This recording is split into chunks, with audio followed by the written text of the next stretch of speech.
The Late Night Alternative with Iain Lee on Talk Radio. We have ways of making you talk.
Who's looking at me? I can't believe it!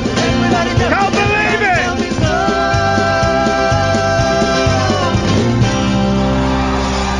I tell you what, guys, tonight's show is probably going to be a little bit lacklustre after last night's roller coaster ride of fisticuffs and verbal warfare and speaking to a nonce in America. Yeah, we spoke to a paedophile in America, or certainly someone who stands up for the rights of paedophiles, even if he isn't one himself.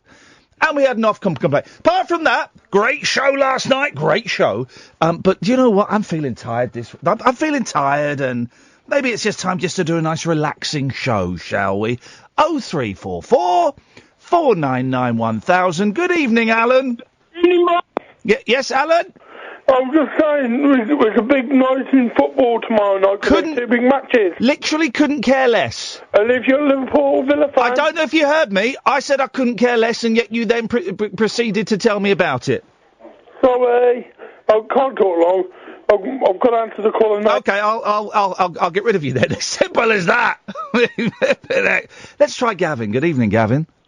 Hello, Ian. How are you, man? None of your business, man. What you got? Beautiful. Well, I've just had 46 accidental seconds talking to TalkSport. Well, I bet that was fun. Which idiot was hosting there? Not the stupid woman who don't know how to Shut up, Gavin! Will you shut up? You don't listen! Jesus! You don't listen, man. Okay, man. Okay, listen. Does everyone just listen? I've lost what I was saying now. Go on, what were you saying? No, I've lost...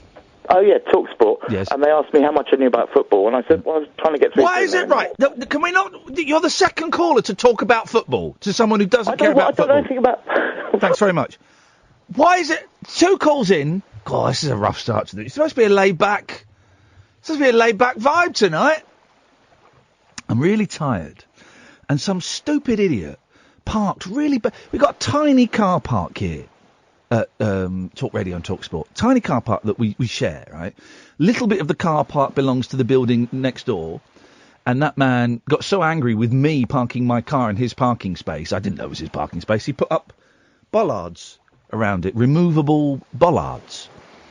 So that's one space left. We're not allowed to park where the bins are for some reason, because if you do, you get wooden pallets lent against your car. Happened to me and Kath. So there's not many car parking spaces, but...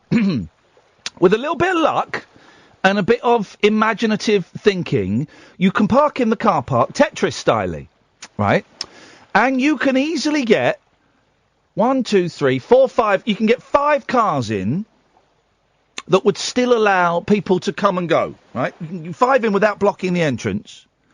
You could get those 5 in, and you could get another 2 in. That makes 7. But that might mean that those last 2 cars might have to move a little bit to let a couple of the other cars out, okay? So you can get 5 cars in without causing a problem. 2 more cars that might have to move a little bit later on, but that's understood that that's what happens. So I rock up to work tonight, 8:30, long old day. Good Morning Britain this morning. What a day. I met Shane Ritchie, who was as delightful as you'd expect. I met Les Dennis, who was absolutely charming and wonderful. And then walking down the corridor, and I saw some guy, and I went up to say hello to him. Short black gentleman with a bowler hat. He went, "Hello, my name's Tito Jackson." I went, "I know who you are, Tito. You're Tito Jackson. You don't have to introduce yourself to... You're Tito Jackson." It's been a long old day. So I rock up at 8:30 tonight. And the area where I said you could get 5 cars in, there was 1 car. Cass car. Right? That meant there was space for 4 more cars before it started getting a little bit tricky. 4 more cars. Right? But to get to that space... There's like a narrow alleyway, the width of a car. Just over. Car and a quarter. And some stupid idiot, talk sport presenter, had parked this... they all drive massive Range Rovers. But people driving big cars who don't know how to drive them. So, this person... had parked their massive Range Rover in the middle of the alleyway. Just left it there. And there were at least 4 more spaces behind that person's car. Just left it there. So I took a picture and texted Kath and said, "Which twit owns this?" "Ah, it's one of the Talk Sport. Someone will come down and move it." 15 minutes later, some lad comes down. Fair play. He's a lad who works at Talk Sport. And he said, "Oh, it's one of the presenters' cars." Oh, well, can you tell that presenter that they have parked like a tit? Anyway, so, long and short of it is, I don't know the best of them. I can't be the Dalai Lama of the radio every night, guys. Come on. Let's try Gareth. Good evening, Gareth. You've not called in to talk about football, have you? No, I haven't. No. What I called down, I've seen your documentary on Channel 5, and I could identify a lot with it. I bet you could. I've not seen it, and I did a 2-hour interview for what probably made 15 minutes of TV, so I've got no idea. I've got a couple of ideas which bits they left in there, so I don't know. But very good and very informative. Was it? You got stuff out of it, did you, Gareth? Yeah, like suffering from mental health. Probably somebody that mightn't. It's great they what I call down. They inform people and they get the message out. Do you know what I want to do now, Gareth? What I want to do is very second that would sort out my rising fury and would also sort my mental health out for 5 minutes. Do you want to do a big bucket full of icy water, right? Proper icy. It's icy. Yeah. And then just shove my head in it as far down as it will go and then pull it out. And then shake my head. Like Glaze bucket down, it was out a couple of years ago. Yeah, but except I'm not doing it for charity and I'm not having it poured over me. It's just the head that's going in. That would be great. Yeah. That would be great. You can get a walk-in therapy for I know not what, where you walk into an ice room. And I love being freezing cold is the one thing that will cure my migraines. I've heard about, the where I live, there's this place where you can go and it's like a sauna sort of a thing, and it's a great thing, for mental health. I'm not totally sure all about it, but I heard somebody talking about it to me, and I need to investigate it more. But it's investigate it. I've been to a salt cave. Yeah. But it's not really a cave. It's just a room on a trading estate that's filled with salt.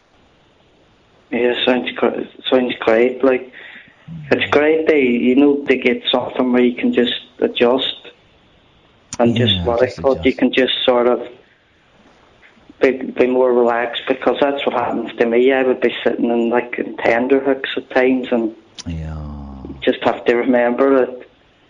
And especially with anxiety and panic attacks, the heat in the summertime sort of can leave you all flustered and strip off to your pants, Gareth, and put on clean sheets and lie on the clean sheets in your pants and wish your life away. That's what you should do. That's my medical advice. I'm giving out medical advice. No, I'm not legally allowed to.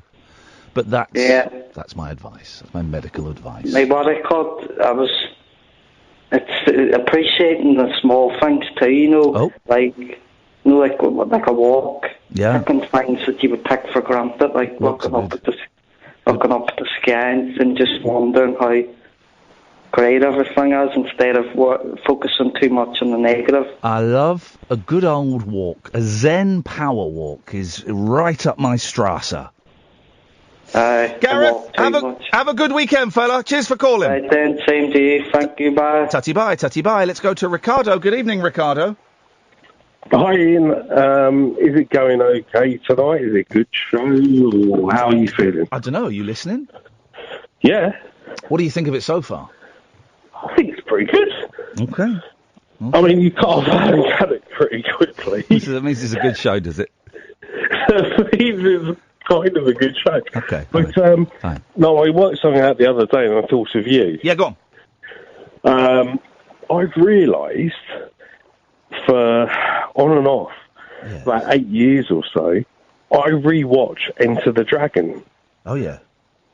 By Bruce Lee. I know who's in Enter. Don't think, feel. It is like a finger pointing away to the moon.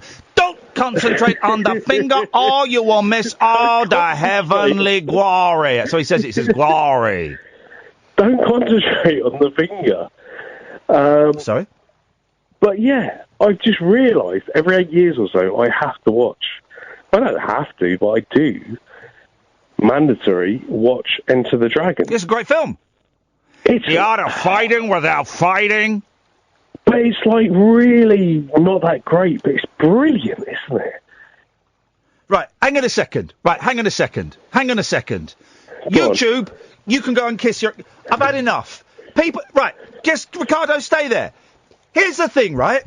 I am not a nanny service, right? I'm not a nannying service, okay? So... everybody on YouTube who is producing me, why don't you go and either get a job as a radio producer, or go and tell Ian Collins what to do, or go and tell Nick Abbott what to do. Why don't you go and tell them what to do, right? Because I'm not a nannying service. I'm not, I'm not going to tiptoe around people. This is my show. Everyone gets treated exactly the same, right? Everyone gets treated exactly the same. And if people are rude to me, I will be rude to them. So everyone on Twitter and everyone on YouTube who's producing this show, stick it. You're not welcome here tonight. I'm not having it. Go to the ads. Across the UK, online and on DAB. The Late Night Alternative with Iain Lee on Talk Radio. Let's try it again, shall we? Ricardo! Ian! Hello, mate. Hello, fella. It's all better now. Got that out of my system. Got that out of my armchair producers. It's 10 a penny. I've known Ian since 2016, and what he did was out of order. You don't know me. You don't know me. And you obviously you don't understand the act as well as you thought you did. Thanks for listening. Bye. It's a very strange dichotomy, isn't it, Ian? I don't know. I'll look up that word at the weekend and get back to you next week.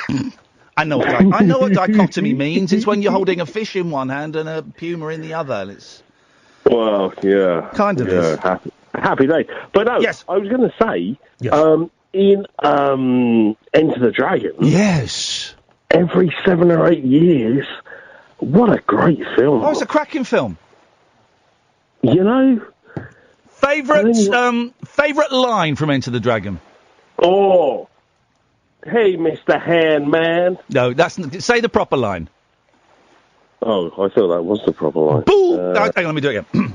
Bullshit, Mr. Handman. Well, I didn't think I was allowed to swear. Yeah, that's the proper line. That is the proper line. It's a great film. It's a great film, and what's brilliant now is because, of course, when they used to show it on the telly in the 80s, they would cut the nunchuckers out. So it would go to that bit where he whips out some nunchuckers, then suddenly he's sitting down in the cave and putting nunchuckers around it. So I never saw the nunchucker fight until about 10 years ago. Yeah, but there was a bit of boobies as well. Oh, she's beautiful, that woman. She is beautiful, that woman. Oh, that went with Mr.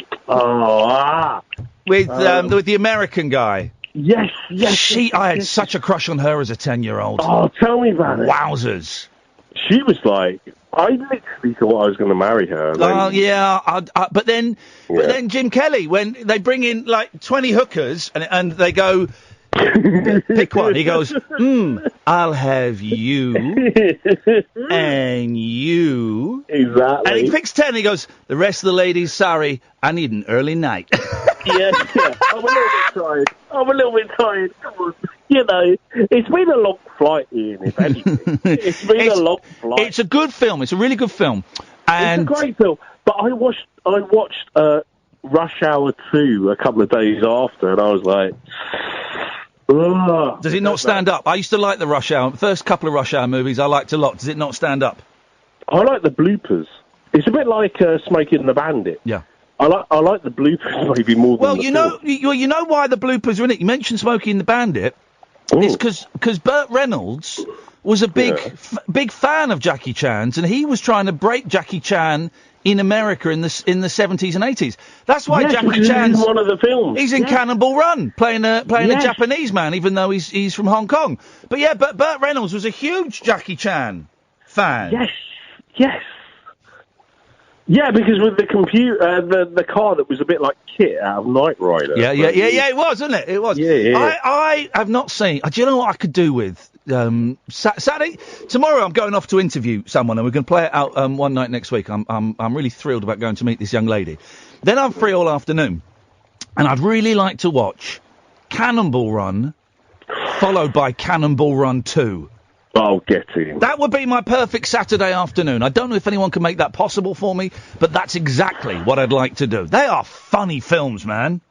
Oh, they're hilarious. They're dreadful, but they're brilliant. Oh, yeah. They're absolutely brilliant. Because Roger Moore's in the first one, isn't he? As like a James Bond character. One of them. Roger Moore's in the first one, and Frank Sinatra's in the second one. Oh, Blue Eyes. In the outtakes, he's not happy. Have you seen the outtakes? I vaguely remember it. Because it's Sammy Davis. They're referencing Jeffing, and he's a bit like, hey, come on, guys. Yeah, he is. They're good. Right, that's Saturday afternoon sorted. Thank you very much indeed for that, Ricardo. I shall be watching the Cannonball Run duology. Do you call it a duology? Extravaganza. Ricardo. Thank you for that. Cheers, mate. Cheers, man. Bye. There we go. 03444991000 is the telephone number. You can listen to us on DAB. You can download the app. You can go to talkradio.co.uk. But one thing you can't do is you can't watch it tonight. Can't watch us tonight. We're having none of that. And maybe we jack the whole streaming it in because it's a radio show. Got to remember that. It's a radio show, guys. And, I do think that we are far too, as a society, I saw Matthew Wright. I can't remember Matt Haig. There we go. I was going through Matthew Wright, Matt Allwright, Matt Lucas, Matt Haig. There we go. That was the chain of events that took me to where I wanted to go.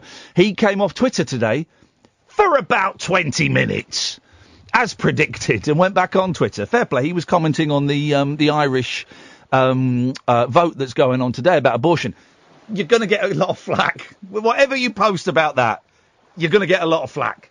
So I could see why he was getting flack. But I do think... Who was I talking to the other day?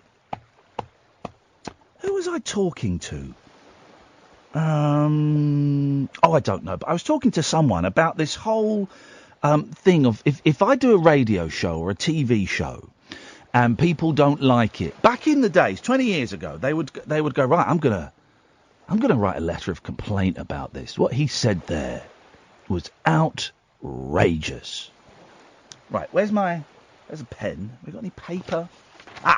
There's the paper. Now, dear sir, I would like to complain about Iain Lee's twattish behaviour on the radio. It was awful and outrageous, and I hated it. Right, envelopes. We got any envelopes? Now, most people would stop at that stage because no one ever has envelopes, right? But those that were determined would find an envelope. Then they'd have to somehow phone up and find the address, then a stamp, then they'd have to go and post. That is a lot of effort. And if someone can be bothered to write a letter and put their name on it, then of complaint, then I respect that. I have to respect that. Although, when I was doing the 11 o'clock show 20 years ago, we would get, like, fan mail.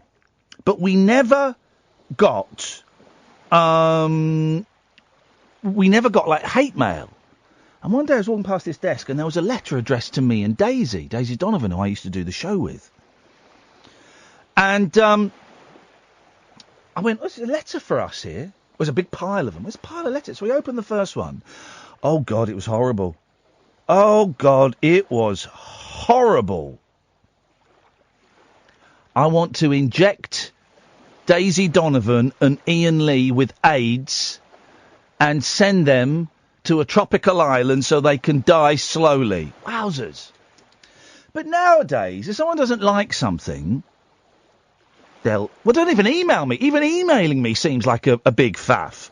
They will tweet or comment in a forum straight away, telling me exactly why I'm wrong and why this was bad and why that was a bad call and how they've been listening to me for 3 years and they know what I'm like, but that was out. Do all that. Do all that. And because we're on the radio or we're on the telly, we kind of have to take it. It's all part of the job. It's all part of the job. Being called a twant, it's all part of the job. Being told that you are wrong is all part of the job. It's all part of the job. It's not. It's not. It shouldn't be part of the job. Why should it be part of the job? Do you go to a baker and go, "Those rolls are shit. Those rolls are really, really shit rolls. And do you know what? I hope you die and lose your job." No one does that. No one does that. You go to Tesco and the woman on the till, "God, I hate you. I hope you get cancer." No one does that. Or you go into the school where your kids are being taught in the middle of a lesson. Go right up to the teacher and go, "You're a C. You are a massive C. Oh, and by the way, have a look at my penis." No one does that. No one does that. But on Twitter and in forums, apparently it's acceptable to do that. It's acceptable to go up to people, call them a C. If you're a woman, I know this happens a lot because Kath tells me about it and she shares them with me. You get people send pictures of their tiny, misshapen penises. When did that become acceptable behaviour? It's not. And just because I'm on the radio, and just because Catherine is a woman who's on the radio, and just because, I don't know, Susanna Reid is a woman on the television, people think it's acceptable to do that and to say horrible things about our kids and wish all kinds of illnesses on us and send dick pics. It's not acceptable. It's unacceptable behaviour. Right, and telling me how to do my job and pointing out where I have gone wrong. Do you know what? I am not interested in your opinion on that. I am not interested on your opinion of where you think I've gone wrong. I know when I've gone wrong, and I apologise when I go wrong. There's something. Who else do you hear apologising on the radio because they've got something wrong or they've changed their mind? Who else? Name one other person on the radio that you've heard say sorry, sincerely, and mean it. Right. I will. So, here's the thing, right? Let's put our cards on the table, and then we'll have a break. Then we'll go to Nigel, and then we'll go to Bill, right? I know for a fact that me, Catherine and Sam are really, really good at our jobs. I know that for a fact. fact, because there was a period in time when I wasn't good at this job, and I've worked with producers and co-presenters who aren't very good at their job, and I've certainly worked with people where Sam's sitting who are terrible at their jobs. God almighty. I know for a fact that we are good at our jobs, right? And this show is us. This show is it's mainly me and Kath, but Sam certainly has an input, right? And it's a different vibe when he's here. This show is us, okay? You don't know me. You don't know Catherine. You don't know the act as well as you think you do, because the act is ever changing. Constantly switching. We are constantly, Catherine and I, consciously and subconsciously going, how can we get them tonight? What can we do to get them tonight? Constantly doing it. Sometimes we'll have the actual conversation. Sometimes we're just thinking it. Sometimes one of us will send a tweet going, oh, this will annoy some people tonight. Why don't we do this? And the other one will go, well, it's a bit far, isn't it? But, yeah, go on, if you're up for it, I'm up for it. And we do it. And sometimes it works, and sometimes it doesn't work. Brilliant. Failure on the radio from time to time. Be prepared to fail. You don't know me. You don't know the show as well as you think you do. It's not always going to be what you want it to be. And here's the thing, right? I love people phoning in and sharing stuff with me. But I've always said, always, everyone gets treated the same. If a 10-year-old's rude, I'll call them out for being rude. If a 90-year-old's rude, I'll call them out for being rude. If a blind man is rude, I'll call them out for being rude. If a woman in a wheelchair is rude, I'll call them out for being rude. Everyone gets treated the same. We don't do special favours because of your age or your gender or your sexuality or your disability. There's no. My kids have got a new thing now when we play games. It's only just started in the last couple of months. If I'm winning, go easy on me, Dada. Go easy. And do you know what? They're 6 and 8. And sometimes I'll hold back a bit. Told you. Sometimes I'll hold back. Of course, I go a little bit easy on them. But that's it. That's it, guys. I am not responsible for your stuff.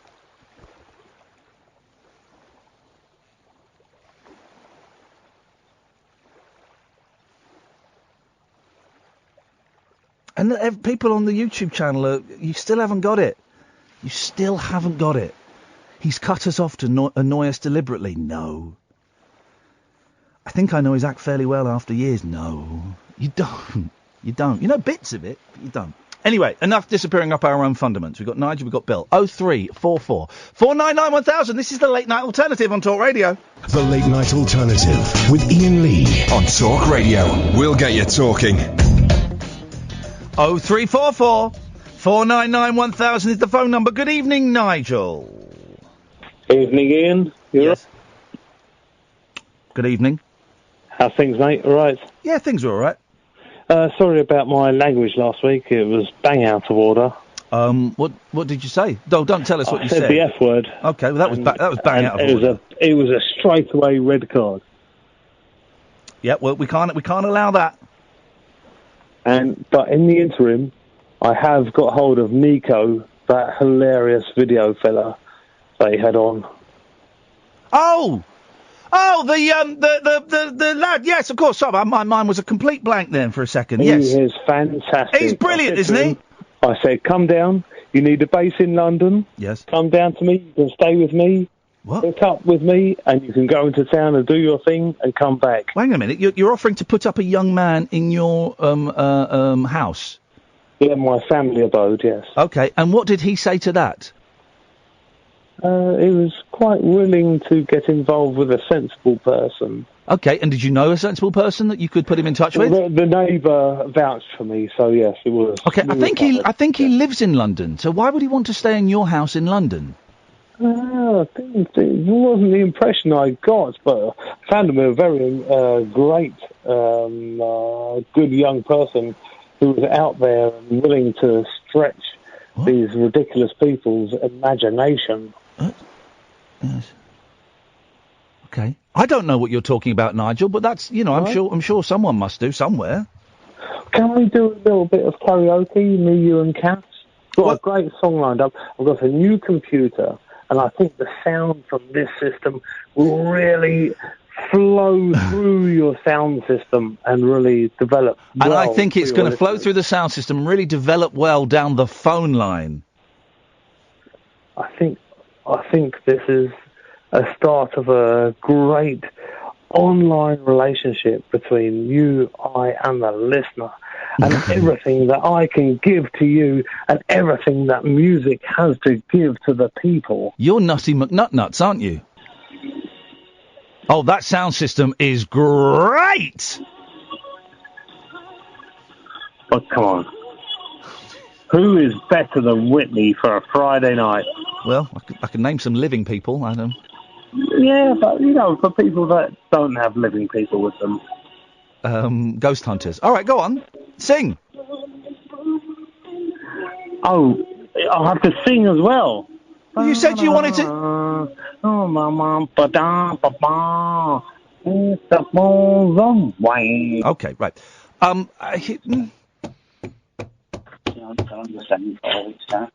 Hello, Bill. Hi, Ian, how you doing? None of your business, mate. What you got for us? Just bear with me. Just taking you off speakerphone, that's all. I'm hoping that we can have a conversation relating away from mental health and cars and alcohol tonight. Just something a bit different. Away you go. What would you like to say, Bill? No, I'm just ringing up to say hello, really. I really haven't got an agenda. I've been up to Lancaster and I've been down to Bolton today, so I've had a bit of a ride out in the car. Oh, yeah. It's been a nice day, a different day than normal. Is this the new car? Yeah, the new car, yeah. It's just been a different day. No drinking and just driving, Obviously, drinking and driving don't mix. So, and tomorrow I'm going to Skipton and York. Brilliant. In your new £28,000 car? No, my auntie's taking me, actually, in her car tomorrow. What has she got? A flying Rolls Royce? The flying lady. No, she's got just a simple Honda Civic. Okay. But how could you go from a £28,000 car to a Honda Civic? Well, it's just one of those things. Sometimes it's nice just to be driven, Ian, isn't it? Really, it is nice to be driven. You should hire your auntie as your chauffeur. I could do, couldn't I? But could I trust her to drive my car? That's the question, isn't it? Could you trust her? That is the $64,000 question. It is, and the other thing that happened 2 days ago, it wasn't long after I spoke to you. I dropped my phone down the toilet, and that's knackered now. Wow, you really are. That wasn't very good. You really are living La Vida Loca. La Vida Loca. I like that word. But anyway, the car's running okay anyway. I don't really know what to say to you other than what we normally talk about, but I just thought I'd ring up and say hello to you and keep in contact. And now I'll say goodbye. Thank you. 0344 499 1000 is the telephone number. Great sound system, great car, great calls. It's electric, it's eclectic, it's always rule-free. It's the late-night alternative with that man, Iain Lee. On Talk Radio. There's two stories that I'd chosen, and I put stars by them, which I don't normally do it. Normally, when I do that, it's like, this is a good one, you'll get a bit of chat out of this. But I don't normally put stars by them. There's only two. I do it maybe once every couple of weeks. Normally it's just one story. It's two. And now I'm going to do these stories for you. And it's dawning on me that subconsciously I identify with the protagonists in both stories. You'll listen and you'll understand. First one's about crop circles, right?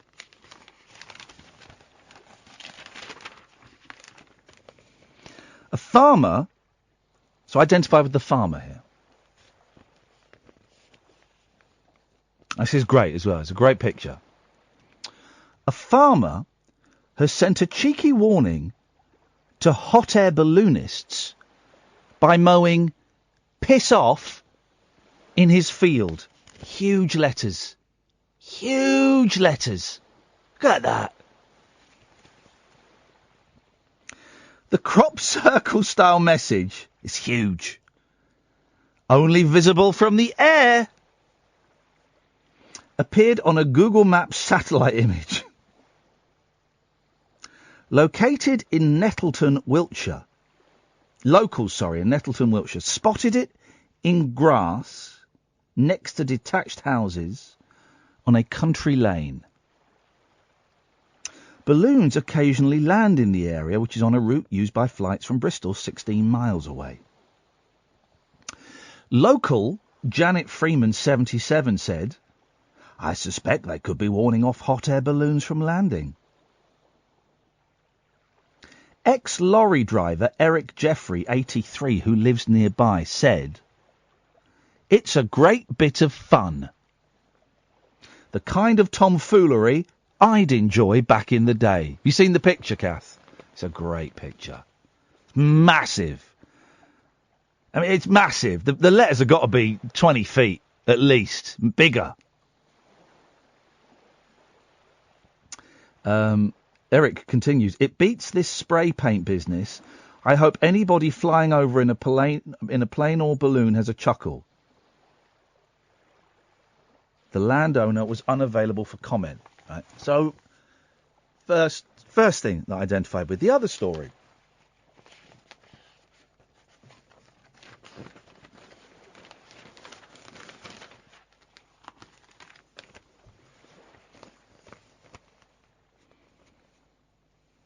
A teacher has been banned for branding her pupils effing idiots and twats.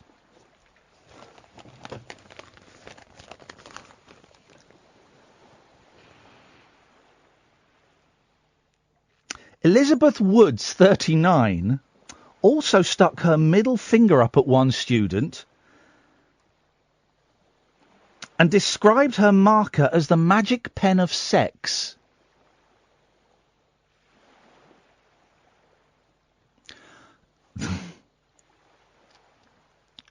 Oh, 0344 499 1000. By the way,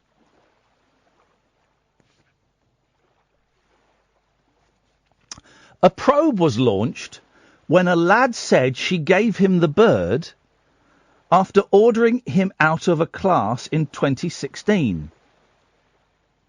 Another student said Ms. Woods sent him out of a lesson before barking, "Am I surrounded by effing idiots?" I love it. Love it. Wouldn't want her teaching my kids. Actually, I probably would. She was also accused of calling her class twats while teaching English at Hornsey School and Language College in East Yorkshire. The allegations were found to be proven against Ms. Woods at a disciplinary hearing. She was banned indefinitely from teaching in any school, sixth form college, or children's home. Language, yes.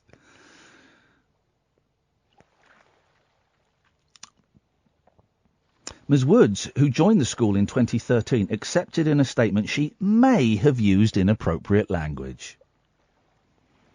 She added that she loved teaching and very much regrets failing students. She also hoped the option to teach would remain open to me in the future. A panel sitting in Coventry said her behaviour amounted to misconduct of a serious nature. As she left the hearing, she turned to face the panel, flashed her tits, did the coffee bean sign and called them dickheads. And made that last bit up. But sometimes, guys, you just gotta fight for your right. I identify with both those people, Dad. It's not because I'm tired. I'm tired. I've been tired all week, man. I've been tired all week. It's not because I'm tired. It's just, sometimes... Here's the thing. I'm really struggling to feel like I want to do a show for you guys tonight. That's the thing. And people go, oh, and I know this is a privilege and this is the best job in the world. It's the best job in the world, man. But there's just a handful of you make me think, do you know what? I'm going to go home. I'm going to go home and play Overwatch. I'm not going to. And we'll do a cracking show. We'll do another 2 hours and it'll be fine. It would be a slightly weird vibe. It'd be a strange vibe. There's no getting around that. But we'll do what we need to do, and then it'll be the weekend. How's about that? 0344 499 1000 is the telephone number if you want to give a call. And if you give us a call, if you want to phone up and give me a verbal slap around the chops, you're very, very welcome to. You know, again, this is the only show I know. Yeah, I think so. I was thinking of another one, but no. It's the only show I know where you're not only welcome to call in and disagree with the host and say I think you're being an idiot. You're encouraged to. You're encouraged to. 0344 499 1000. Good evening, Paul. Ian, I think I've got the worst link ever for you, buddy. Here we go, mate. I handed in my notice today. Go on. And I'm an English teacher. Really? Yeah, genuinely. Why did you hang your notice in? I've been teaching for 7 years, and I don't know, the last few months, to be honest, the last year or so, I haven't really enjoyed it. I love teaching. Don't like being a teacher anymore. I think the pressure is sometimes too much for me and things like that. But yeah, genuinely handed in my notice today. How did it? Who do you do it to? To the headmaster? Do you give the letter to the headmaster? Exactly. Yeah. Actually, our head teacher's actually off having an operation, so we've got an acting head teacher. Okay. But yeah. And how did it feel when you handed that letter over?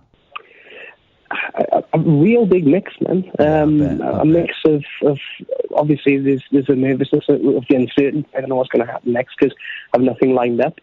But also that relief and excitement as well. You know, at the end of the day, I just want me and my family to be happy. Like, and if that's busking or washing windows or whatever it is, money's not important, man. Can you get paid for watching windmills? You probably could. You know what? Someone somewhere has managed to market that. So you're not gonna be a teacher in the traditional sense of teaching in a school. Exactly right. Yeah, I haven't ruled out doing supply work because I like I said, I love teaching. It's just the being a teacher part of it, which is a bit of a struggle. And what was it that wasn't working for you anymore? I think education has changed quite a bit. Now, obviously, in Wales, we've got our own education system to England as well. And I think there's been a lot of changes within, Welsh Government education. Trying really to match what's been done in England. Obviously, in England, the GCSEs changed with the 1 to 9s and so on. The English back was introduced, but we introduced like a Welsh baccalaureate and so on. It's just, I don't know. I just think that perhaps it's just time for a change, What age kids were you teaching? 11 to 16, buddy. Hey, man. Yeah. That's a shame. And it was great, don't get me wrong, Yeah. And I've put a bit of a tweet out today, mentioned the school, of course, and I asked the school if I could have permission to tell people if I'd handed them a notice, and they were okay with that. And I've had some of the pupils have been responding on there and things, and just saying, I'll be missed. But, well, I'm going to miss the place, of course I will. Have you ever been tempted to flip them the bird and tell them that they're all effing idiots? Professionally, my official answer is no. Right, okay. But come on, man. Listen, I've got 2 kids. I mean, my kids are 8 and 6, but I've felt like doing that 25 times today, and I was only with them for 2 hours. Yeah, I've got a little boy of my own, and I know he can be a handful of times, but at the end of the day, these are good kids. They're in an area where I don't think they've been the most privileged. I think they've had a lot of struggles. Yeah. Just because of where they were born, But having said that, they are just the nicest, politest, hardworking kids you could ever hope to meet. I'm really, really lucky to have spent so long with them. And I am gutted in some ways, that I'm not going to be part of the next couple of years for them. But I've got to do what's right for me and mine at the minute. Well, you do, man. You do. And I wish you the very best of luck, Paul. Yeah, thank you, buddy. You've done a brave, bold thing that I think a lot of people at home, we're going, flipping it. I'm half envious of him. There's a very fine line between brave and stupid, though, isn't there? And at this point, I'm taking the brave. I'm hoping that it's going to turn out okay, I'm confident. Yeah. I'm determined to do what's right, but yeah, there's still some nerves there. Don't get me wrong. Hang in there, brother. It will work out in the end, one way or another. Thank you, Ian. Cheers, all mate. the very best to you and Kath, buddy. Have a nice Thank weekend. you. Take care. Ta-ta. Ta-ta. 0344 499 1000 is the telephone number if you want to give us a call. Yeah, it's gonna be one of them shows. You know, you've had 2 weeks, 9 consecutive, blisteringly superb shows. You're gonna get one that's a little bit bumpy.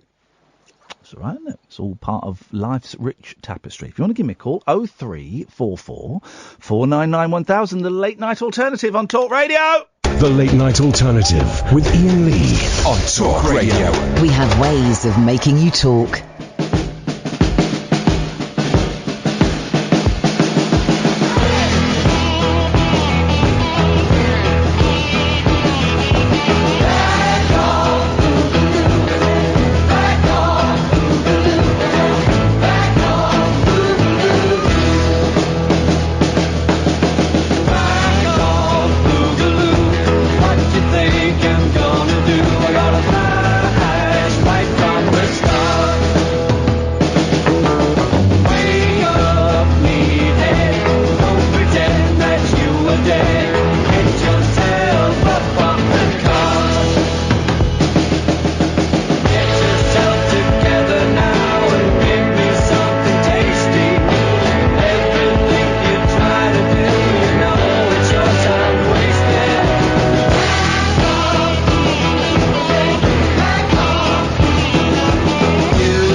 Starman, what a song, isn't it? What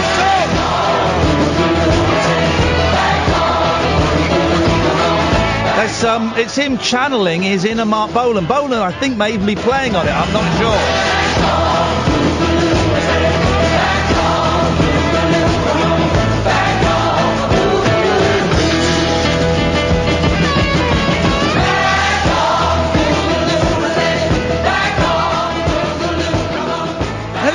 That's a great song. Good evening, dear listener. This is the Late Night Alternative on Talk Radio. If you're not enjoying this show, then Catherine is streaming her own show right now. And if you're not enjoying that show, then you could go and watch Sam, who's doing a music show on his own YouTube channel while we're broadcasting this. So we're all busy. We're all working hard. No one's focusing on what they're meant to be doing. You can give us a call about anything. Let's go to Andy. Good evening, Andy. Hello. Hello, Andy. Hello, this is weird. I've got you in one ear and on the radio on another one. Well, turn the radio off, because that will just blow your mind. Well, I know it will, but I want to listen to me on the radio. Okay, well, let's see it. And the first time that you stumble over your words because of the delay, I'm going to cut you off. Okay, I won't bother then. Thanks very much. I'll turn it down. Thank you very much indeed. What you got for us? Not a lot, really. Oh. I did tweet you a minute ago. I know you're a big fan of Twitter. What did you tweet? I didn't get a shout out, so I thought I'd ring you up. Why would I give you a shout out? Because I asked for one. Right, where's your tweet? Well, it's on Twitter. Yeah, okay, what's your name? Andy T. Tell him to shut up. That's my dad. That's Dave. Yeah, I know, I got your tweet now, but why would I give you I don't do shout-outs. What is this, 1996? Well, it was. Yeah, 22 years ago. Yeah, I listened to you then as well. You go on to ask about Charlie Chuck. I once shared a flat with Charlie Chuck in Edinburgh. No, you didn't. No, I did. Awesome. Yeah, me, Mackenzie Crook and Charlie Chuck shared a flat in, I'm going to say, 96, maybe 97. One of those 2 years. 97. You don't have people on the radio either, do you, sir? Sorry? You don't have people on for interviews either, do you, sir? How long have you been listening for? We have loads of people on for interviews. Hang on. What? About an hour and 7 minutes. You never listened before? Yeah, I forgot you once. I thought it was funny, so I thought I'd listen to you again. No, I've introduced my dad to you all. Hello. All right, in that case, I'll be. So this is the second time you've listened. Recently, yeah. Oh, no, I'm not having a go. I'm genuinely realising that I'm backpedaling as quick as I can to keep you and Dave on who've been listening forever, because we need all the listeners we can get, particularly after I've pissed off half of them tonight. So I will give a shout out to Andy and a shout out to your dad, Dave. And we probably won't get Charlie Chuck on because I don't know what he'd. He's a nice bloke. I liked him, but I don't know what we'd ask him. Can you give a baby booze? Probably. He wasn't the baby booze guy. Yes, he was. No, he wasn't. He was. He was not. I think you find he was. Eki Donkey, he wasn't. Yeah, he was. You kicky swine. He wasn't. He was. He was not the baby booze guy. He was. Right, hang on a second. Stay there. Go on. Hang on, here we go. All right, go on. Oh no, that's actually someone. That's actually a real baby having booze. Hang on a second. Here we go. Can Vic and Bob? I was talking to Bob today anyway. Can a Vic and Bob expert call in and give us who did the baby booze? Hang on, here we go. Here we go. Here we go.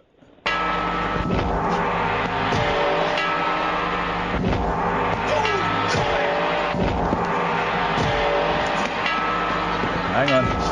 It's them fighting with saucepans and frying pans. It was a good joke. You can't give a baby booze. You can't give a baby booze. You can't give a baby booze. How many more times? Well, you've had some booze. Yeah, it's not Charlie Chuck, mate. Yes, it is. It is not. It is a short, squat fella with black hair and a very strong side parting. It was not Charlie Chuck. Well, Charlie Chuck did it. No, he didn't. He was not the baby. I don't want to fall out with you on this. He was not the baby booze guy. Well, I can't even check because I've got my bloody... No, never mind. Okay, well, just trust me on this one, Andy. I know stuff. Charlie Chuck was Uncle Peter. Was Uncle Peter not Charlie Chuck? Yes, but he wasn't the baby booze guy. Donkey! Thank you very much indeed. There we go, you see. I cut him off before he could put the phone down on me. Good evening, Stephen. Oh, hello, Ian. You okay? Not really. Not really. No. It sounds like you're giving yourself a hard time. No, I'm not giving myself a hard time. The listeners, the listeners are giving myself a hard time. No one's giving me a hard time. It's just one of them shows. And it sounds like people actually send that kind of vile stuff to you, do they, over the internet? Yeah, they do. Wow, that's crazy, man. Isn't it? Anyway, I didn't really... Hello? Hello there, Stephen.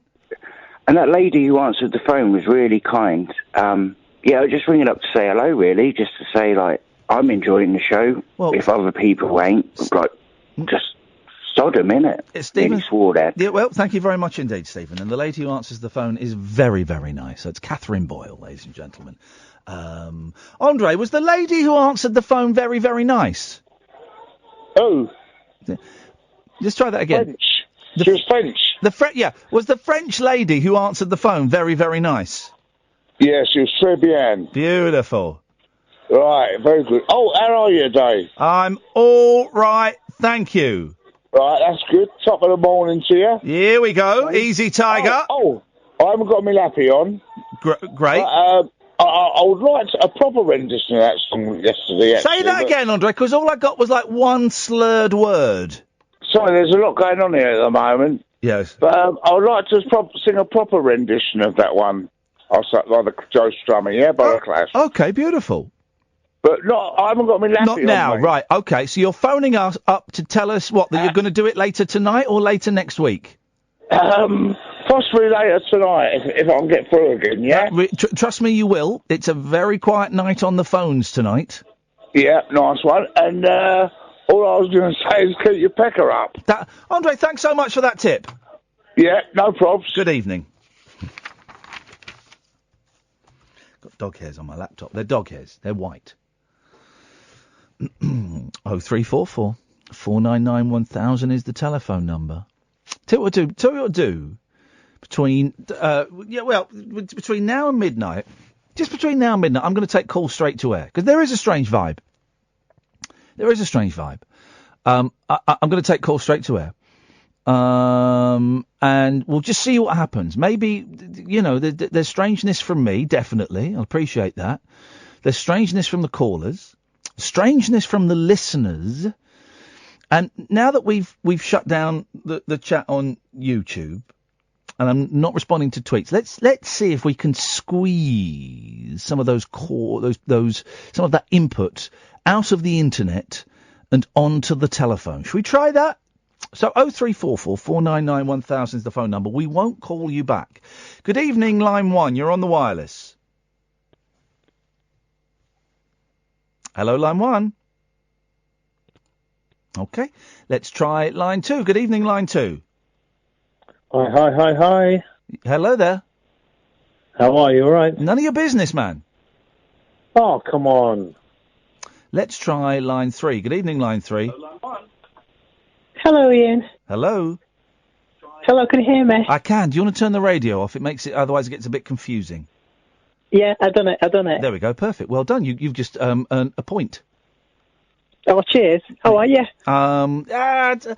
I'm trying to find Mike Dickin, the great, the Times great, other times boring. Mike Dickin.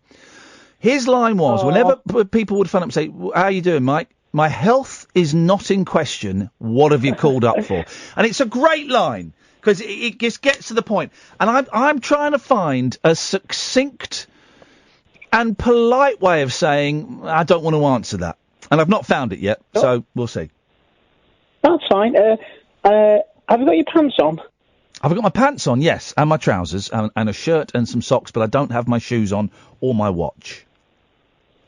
I always thought you came with your shorts on or something, or with your underpants on, presenting the show with your underpants on. Yeah.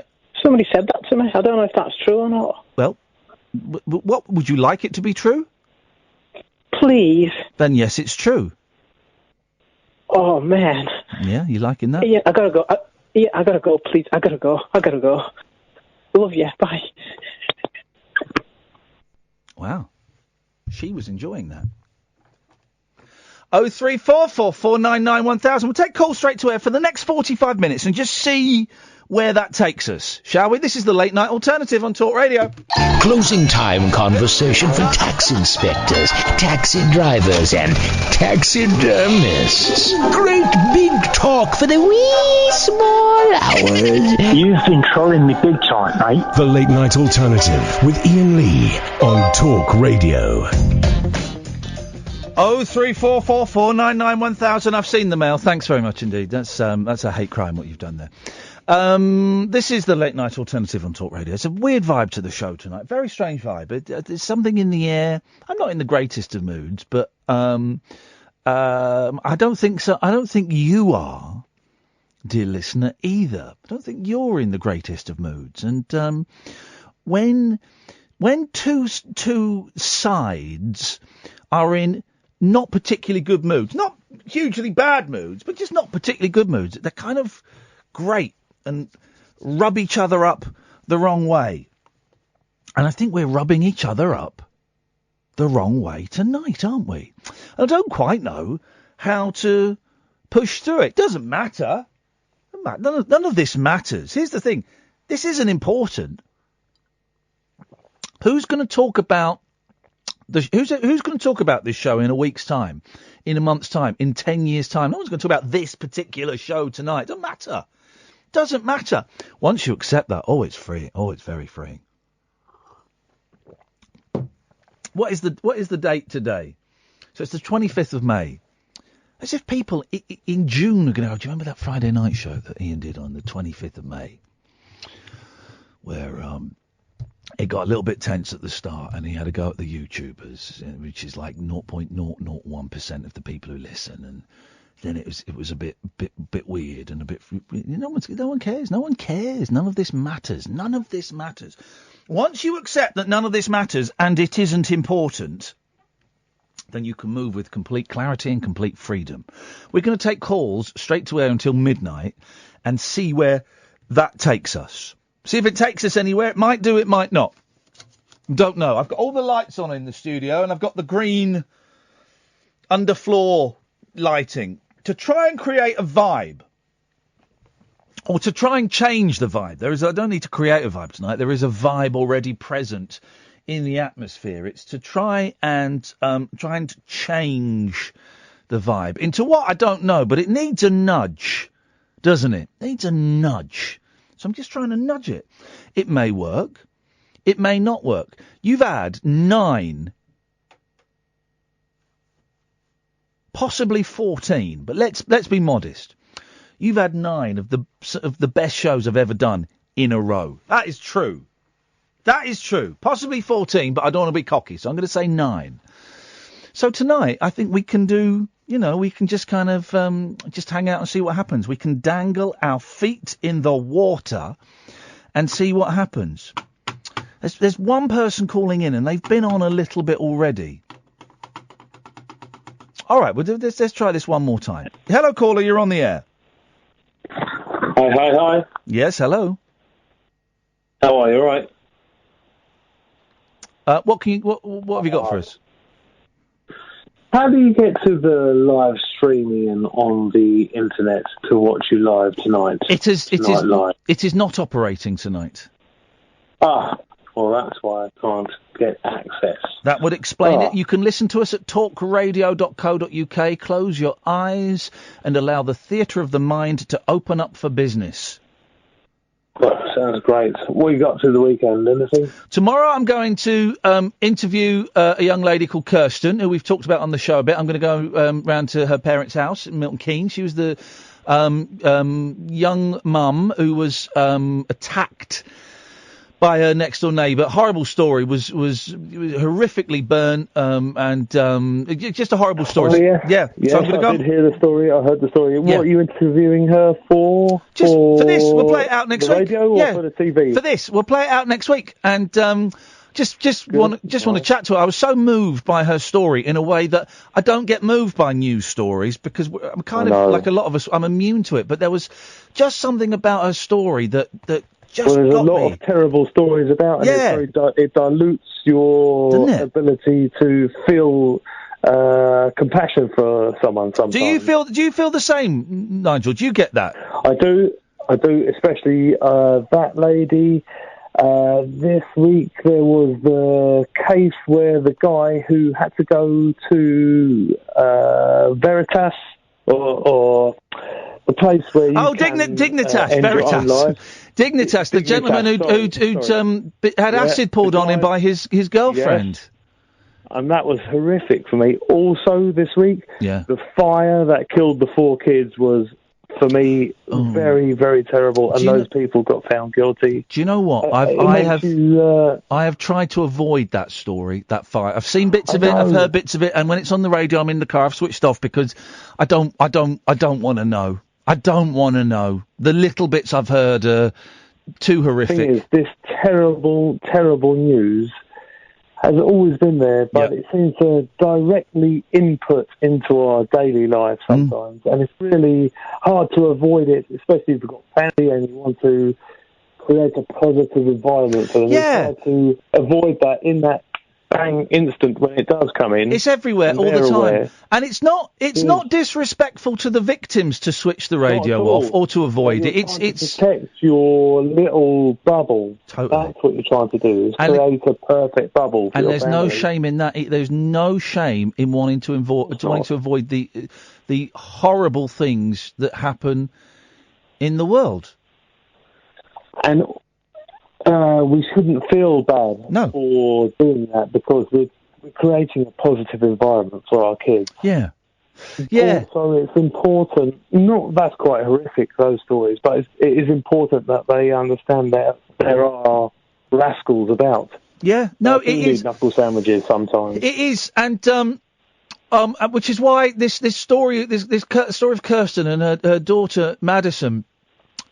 Somehow it got through. It got through the bubble that I'd set up, and it just connected with me in a way that I can't explain. But I was in tears reading it. I was in tears reading it, and I've been emailing her dad a lot. And what a family, man! What a family those people are. It's gonna be an incredible interview. We're gonna play it out next week. There's that girl, and there was the girl. Do you remember her? She was a model, and her boyfriend sent someone to throw acid on her. It was horrific. It was terrible. Katie Piper, is her name. Yeah. She's made a documentary, I think. And she came back, and she's a real positive influence now even in people who want to delve into being a journalist. They look up to her. She's really led the way, and I think this. It's a real punch to these people who think that acid is a way to attack people. Any of it. Hey, listen, Nigel. So there is no video tonight, so just relax and enjoy the sounds. He's gone. There you go. He was satisfied with that. 0344 499 1000. Let's try line 2. Good evening, line 2. You're on the air. Evening, Ian. Evening. Alistair here. Yes. How you doing? No, I shouldn't ask you. I was walking the dog today. Yes. And I live in a fairly small village. Right. And I started thinking about what you said a couple of days ago on the radio about your new house. Yes. Being in the middle of nowhere. Yes. And I think, is that the first time that you're moving into an area which is...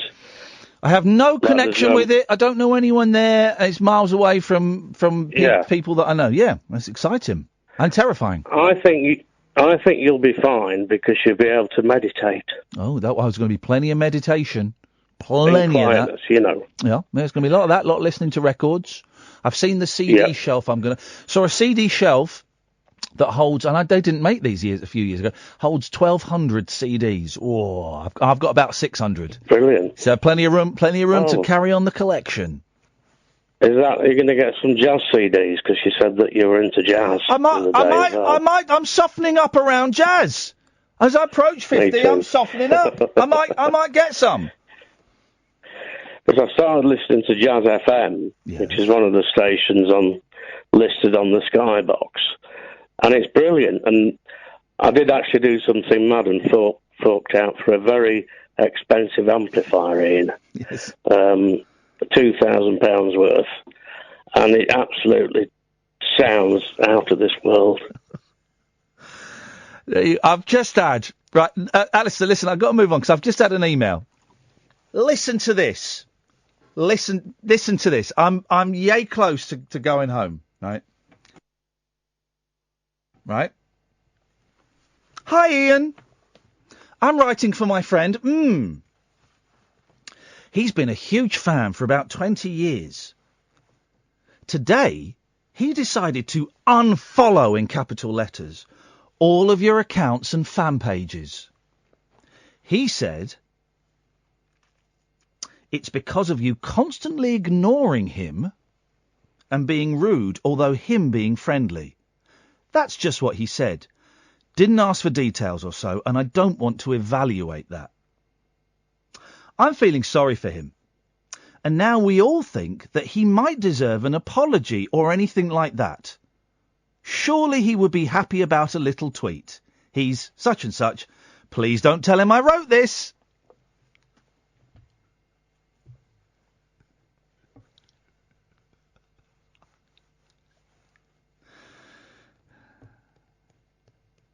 been a huge fan for about 20 years, who's a fan of mine before the 11 o'clock show started.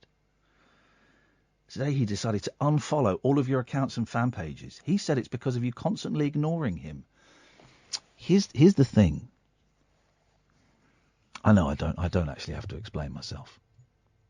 Look at my Twitter feed, though, and see the interaction that I've been doing recently. Have a look at that.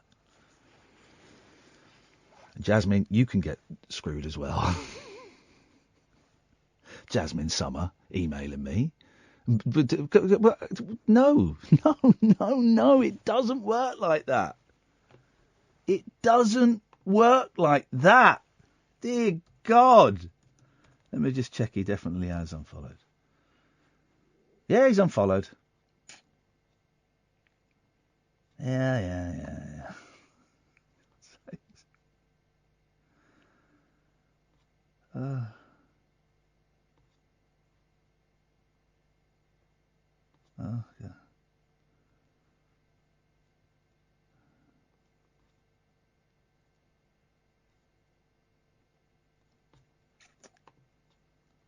He's unfollowed because you constantly ignore him and being rude, although him being friendly. Well, hang on. If I've been ignoring him, how have I been rude? He's not a friend of mine, Jasmine. Not a friend of mine.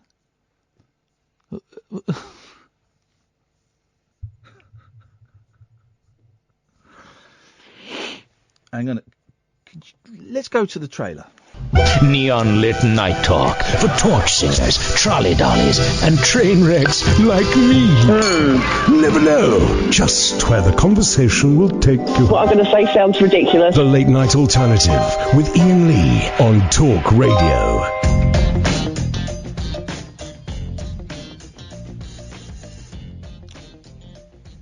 Here's something, guys. Try sending me a tweet. Go on. Try sending... No. Let's make it easier. Try finding me on Twitter. Go on. Try and find me. Kath, try and find me on Twitter.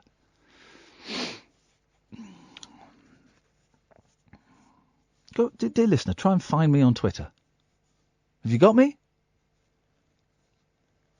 I deactivated my account. Thanks. Bye. Bye, everyone. Goodbye. See you later. I'm out of here. We're not actually friends. How can I be friends with 98.6 thousand people? Bye. I know you used to like me in the jungle, but not now. See ya. Don't message Kath. She won't pass messages on to me. She couldn't give us stuff. Bye, guys. Oh, I feel free. I deactivated my Twitter. Oh, I feel good.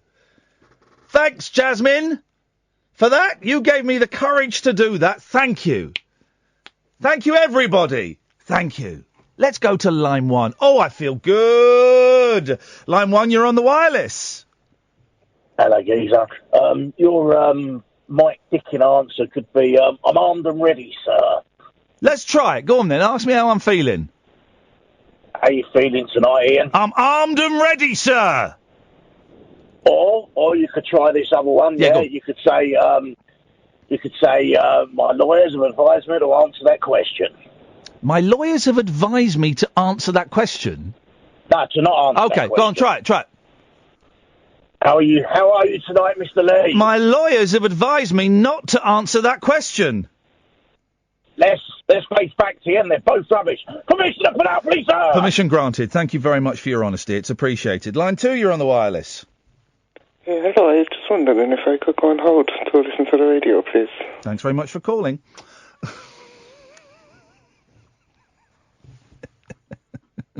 Get ready for a bad phone line because he's driving. Hello, line 2, you're on the wireless.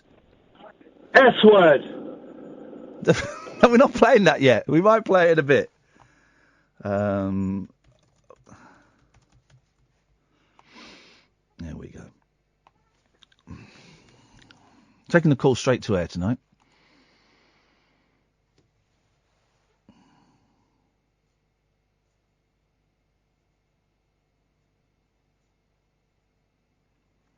Is this an email for me? You have a unique... Your email's just coming via the Talk Radio website. No, this can't be for me. What does this mean, Bertie? You have a unique opportunity to be the first effectively disabled mainstream entertainer. It's come to me. Interviewing people who have been traumatised, etc. A real opportunity. Just accept it. In talent terms, the British scene is really dead, yet you have a chance to do something really different. Blaze a trail, if you like. I can understand how emotionally draining this role could be, and how difficult it will be to manage yourself.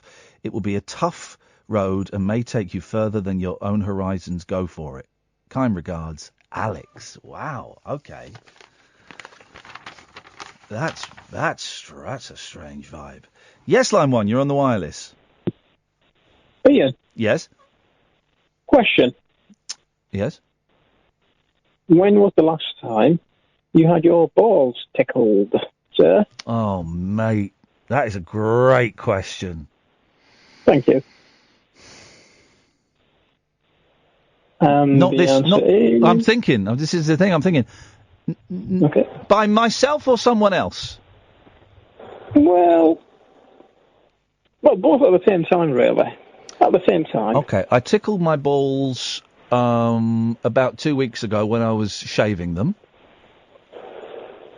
You shave your balls? Did it for the first time ever 2 weeks ago? I'm feeling very uncomfortable at that answer, sir. Well, I'm not very happy with it. Why are you unhappy with me shaving my balls, boy?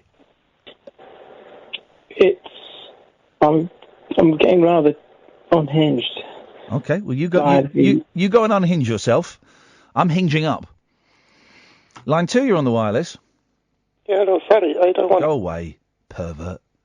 I think it's a pervert. Line 1, you're on the wireless. Blackbird singing in the dead of night.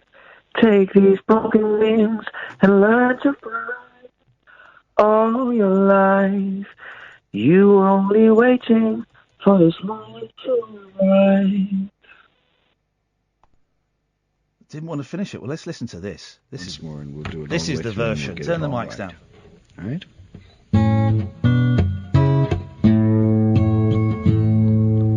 Blackbird singing in the dead of night. Take these broken wings and learn to fly. All your life,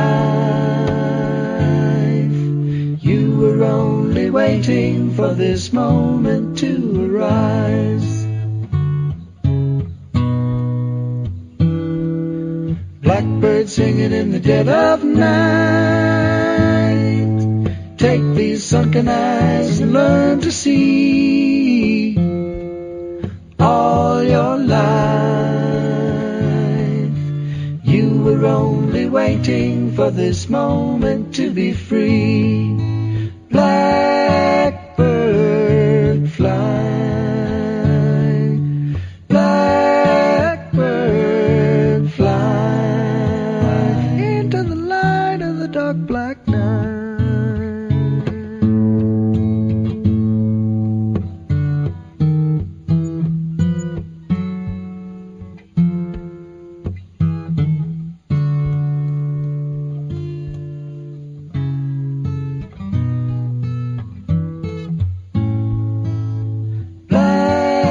Blackbird fly, blackbird fly into the light of the dark black night. Blackbird singing in the dead of night. Take these broken wings and learn to fly. All your life, you were only waiting for this moment to arise.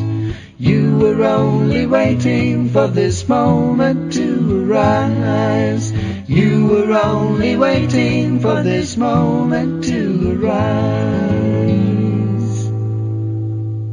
Stop from this for about a half hour. Yeah, let's go. go say it. Okay, man. I'm really not into it. I'm just not.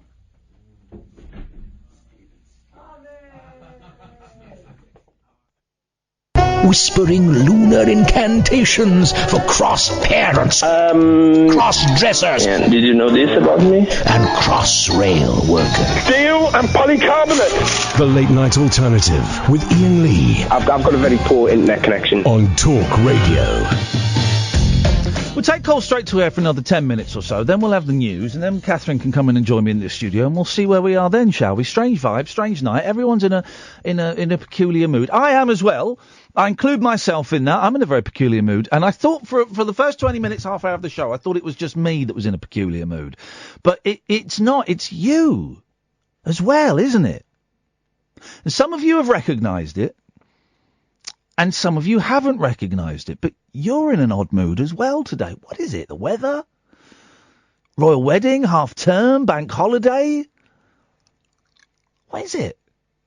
What's going on? Everyone's in a very, very queer mood this evening. 0344 499 1000. Let's continue, shall we? Good evening, Line. Paul McCartney. Hello, Line 1. You're on the wireless. Evening, Lee. Yes. That's not a great start, but go on.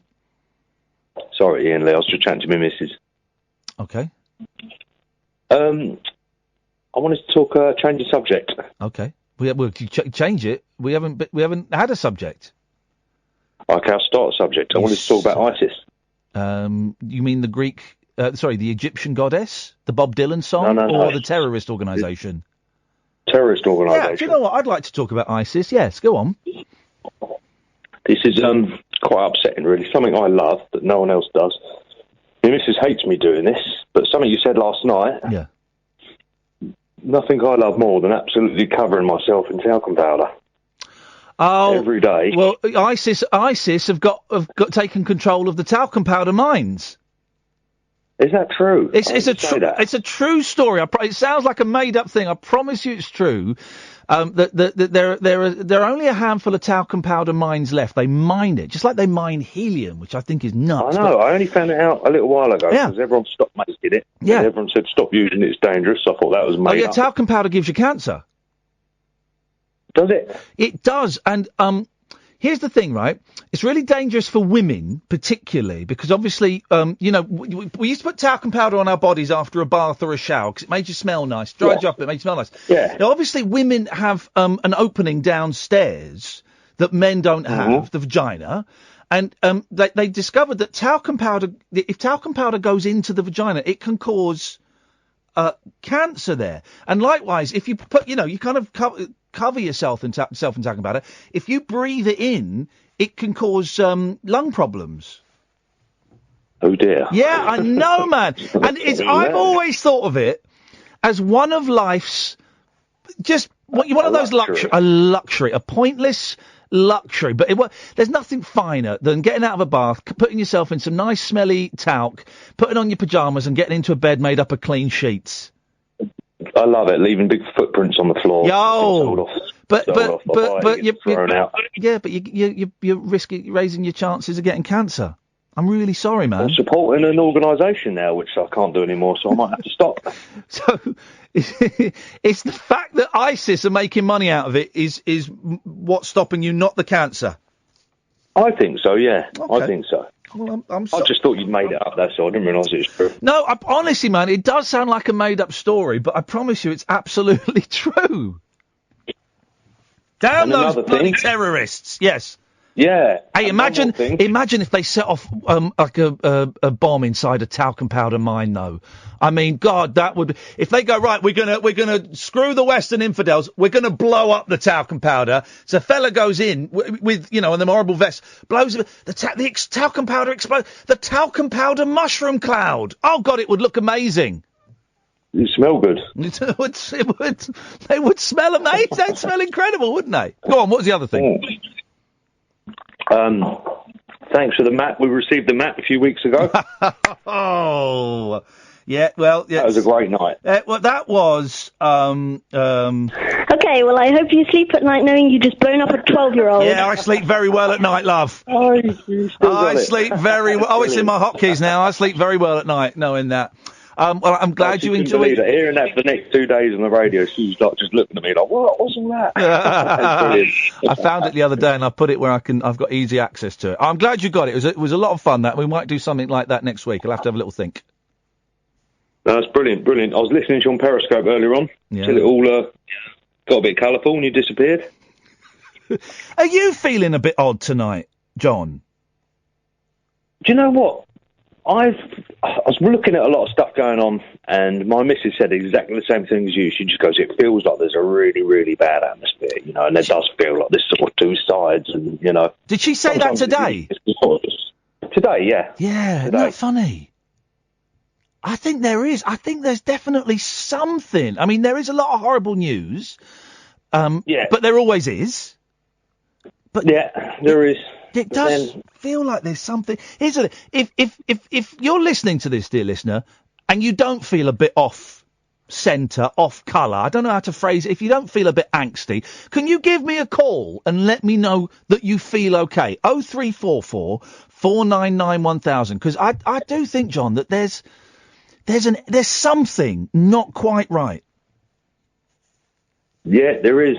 Sometimes it's better just to turn the news off, isn't it? Yeah, man. Don't look at the internet and just think about other things. John, have a lovely weekend. Love to the family. Take care, mate. Ta-ta. Let's go to line 2. Line 2, you're on the wireless. Ian, sorry for the double involvement, but I couldn't let this one go. Crosby, Stills and Nash, that version of Blackbird. Oh, man alive. It's awful. You're going to hang up in here? It is awful, dude. It's too staccato. Can I play a few? Can I play a better few?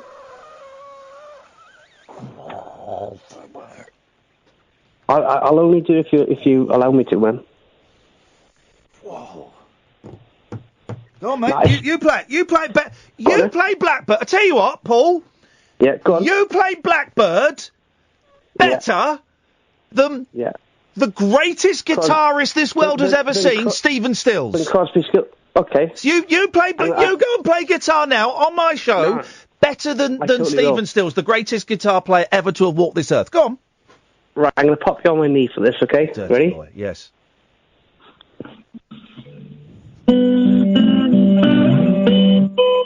Terrible. Lousy. Awful. It's got no soul to it. It's like a 13-year-old who's just picked up the guitar for the third time.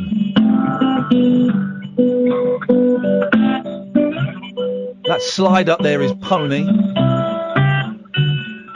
Doom, doom, doom. As we go, doom, doom, doom, doom, doom, doom, doom, doom. This is shit. Hey, that was good, man, actually. Fair play. That was really good. Well done. Well done. Man. Nice one, Paul. Thanks a lot. Let's go to line 3. Line 3, you're on the wireless. Hello, Ian. Just to let you know, mate, that I'm feeling absolutely brilliant. But don't say that. Right. Okay. But here's the thing. I think, Barry, you live in denial.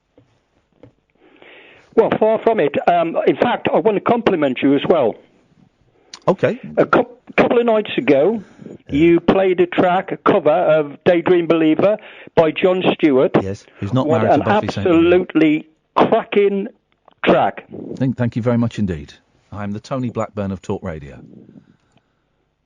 Yeah, and I just want to say it's a really good version to run to. I got it on my iPod, and it's a cracker. Okay, thank you very much indeed. There we go.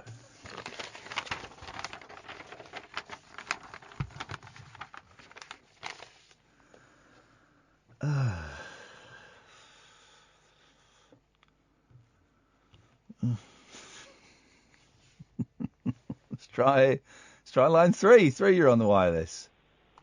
Ian, just a quick one. Who was that fellow who did the Midnight Ramble? The Midnight Ramble?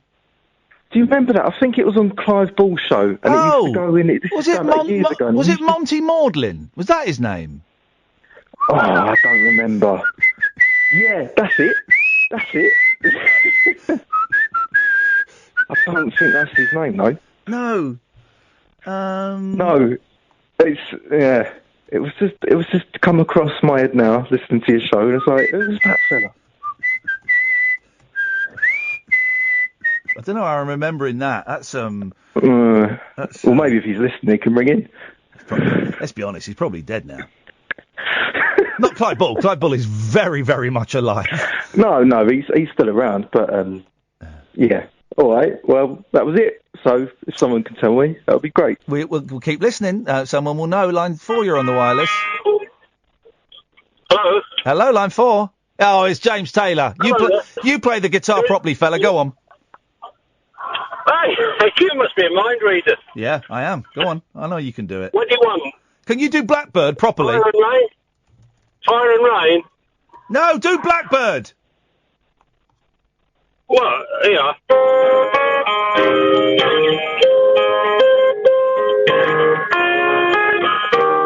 That's better.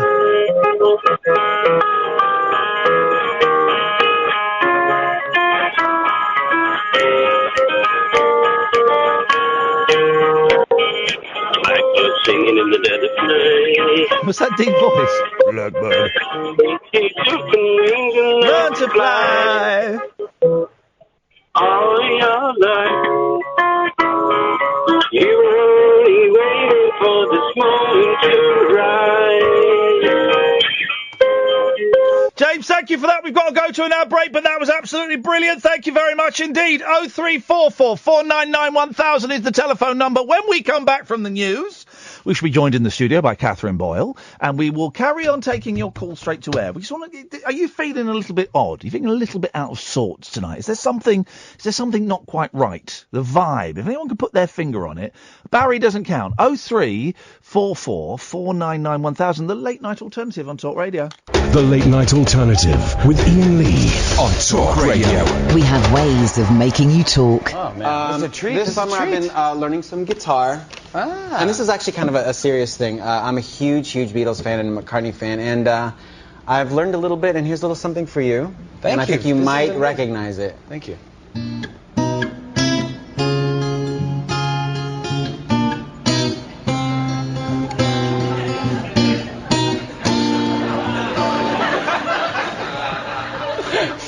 Blackbird singing in the dead of night. Take these broken eyes and learn to see. Broken eyes? All your life. You were only waiting for this moment to be free. Thank you. Blackbird fly. Blackbird fly. Into the light of the dark black night.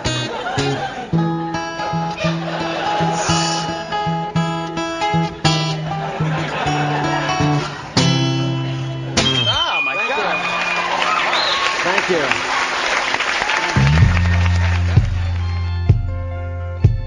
See the lazy windmill slowly turning, cutting up the marble canyons of the sky. See the dust around my feet go churning, moving with the winds down the highways of goodbye. Standing in the lonely light of the silver moon, looking over maps of memories for the road. Standing in the lonely light of the silver moon, with the unexpected destination of my home. Felt the thoughts I'm thinking speak in sighs, as that same old wave of loneliness returns, and I can see you when I close my eyes, speaking very softly as you turn.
on the wireless. Hi, Ian. Hello, Catherine. Hello, Andrea. Angela! Oh, God. I don't worry. I always get called that anyway, so... What's your name? Angela. Okay, we'll say She said Andrea, yeah. Yeah, no, she didn't. She said Angela. Treat her with... Don't you start having a cob on with the listeners. I've not got a cob on. We can't both be cobbed up to the max. Yes, Max. Angela. I just want to wish you guys a nice weekend and have a nice time Monday night. Oh, I probably won't, but thank you. Have a nice time Monday night. What's happening Monday night? Yeah, but you got if I remember the conversation, you got a party, your little girl's party tomorrow. Oh. Yeah. I don't have a little Have girl. Have I? No, you've misremembered, but you're a very sweet human being, and you've done a nice thing. No, that's in August. That's when you're going I'm to going, get the willies up, I'm going to, me and Psychic Helen are going to get the willies up.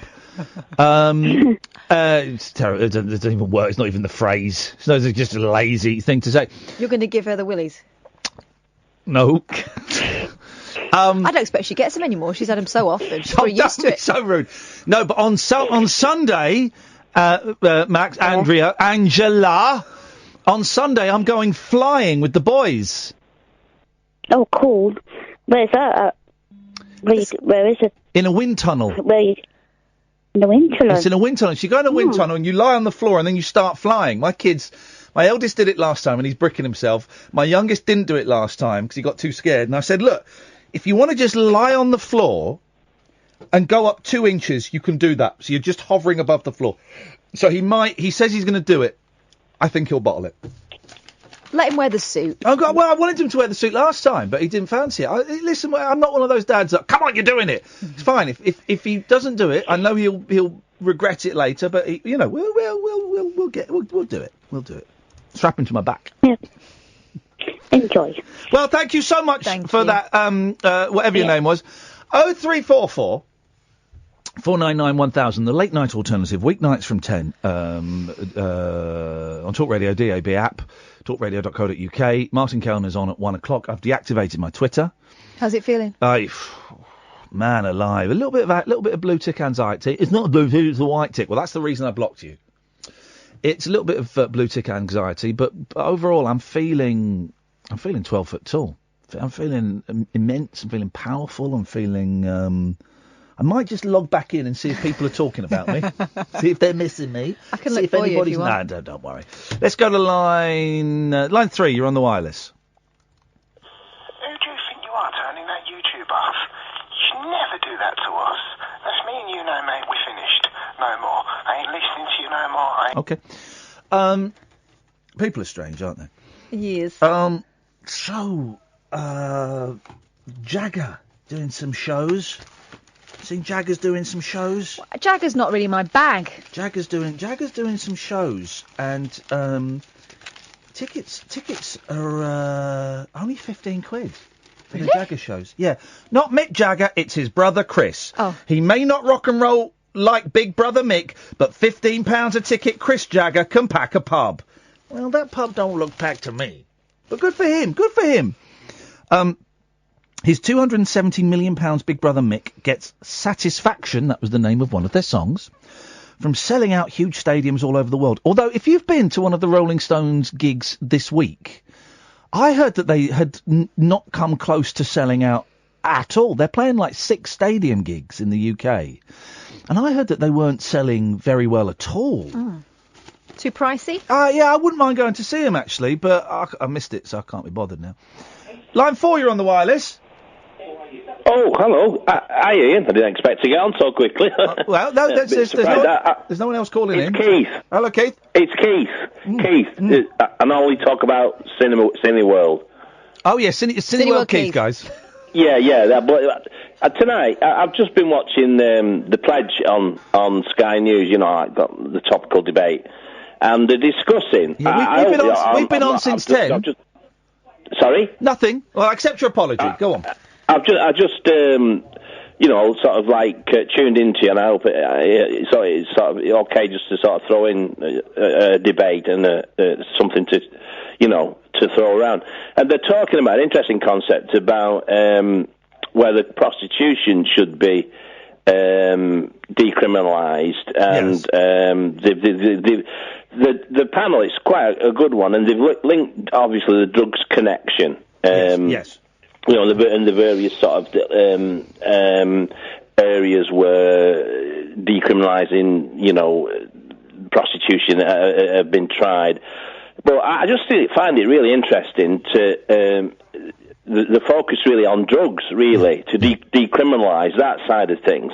And, you know, where that would, and I hope I'm not sounding naive here, to, you know, draw in people who were addicted to opiates and whatever. And obviously, you know, in health services, and build relationships around that, and how that's intrinsically linked to women feeling that they can only turn no option other than prostitution. Then of course you've got, I'm not sure the names on the pledge you are, I know the faces, but there's this Tory woman saying, with the drug side of things it would just go underground, but my background in like social care always feels like that. And being people, there's either an alcohol issue or a drug issue somewhere on the line, and they were talking about the trafficking side. Yeah. So I hope I've not. I just wanted to say. I'm confused. Are you saying, Keith, that they should legalise prostitution? Are you saying they should legalise drugs, or are you saying they should legalise both? That debate is being thrown around. I'm leaning to. I look at cause and effect, and I'm no expert on this, and the demographic of it I don't know. But I would say drugs is the prime motivator, and there's obviously the other variable of like trafficking.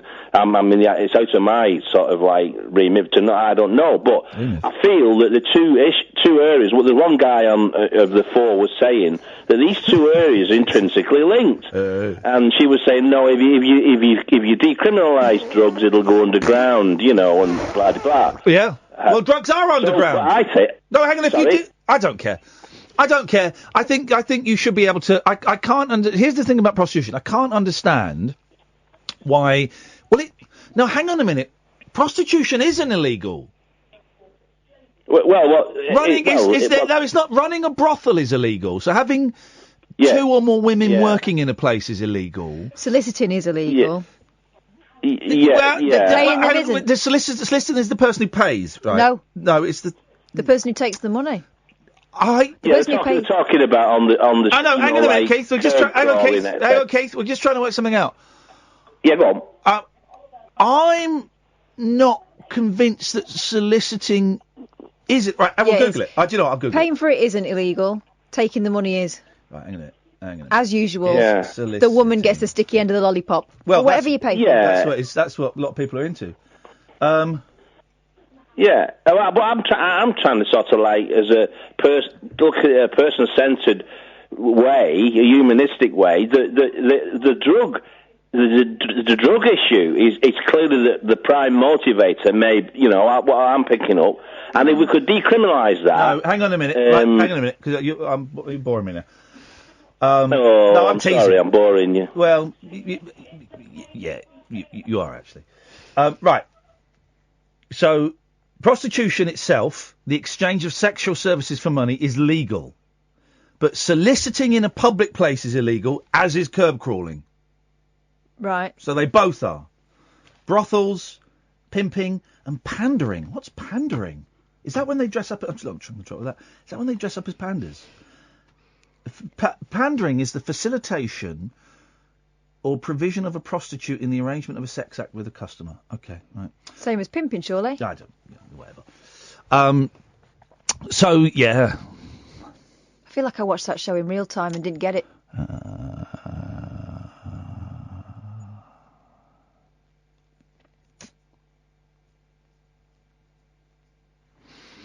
Sorry, I was miles away. Let's go to the other. Take a trip into the alternate reality of late night radio. I think I'm in something like the Matrix, and so are you. The late night alternative. Hello. With Iain Lee. Is there anybody out there? On Talk Radio. Hello. But life is slower for Chris Jagger, who this week performed to a crowd of just 30 people in a village pub. We've played to less than 30, Catherine? Fewer. No, it was definitely less. There weren't as many as 30. We'll carry that story on in a minute.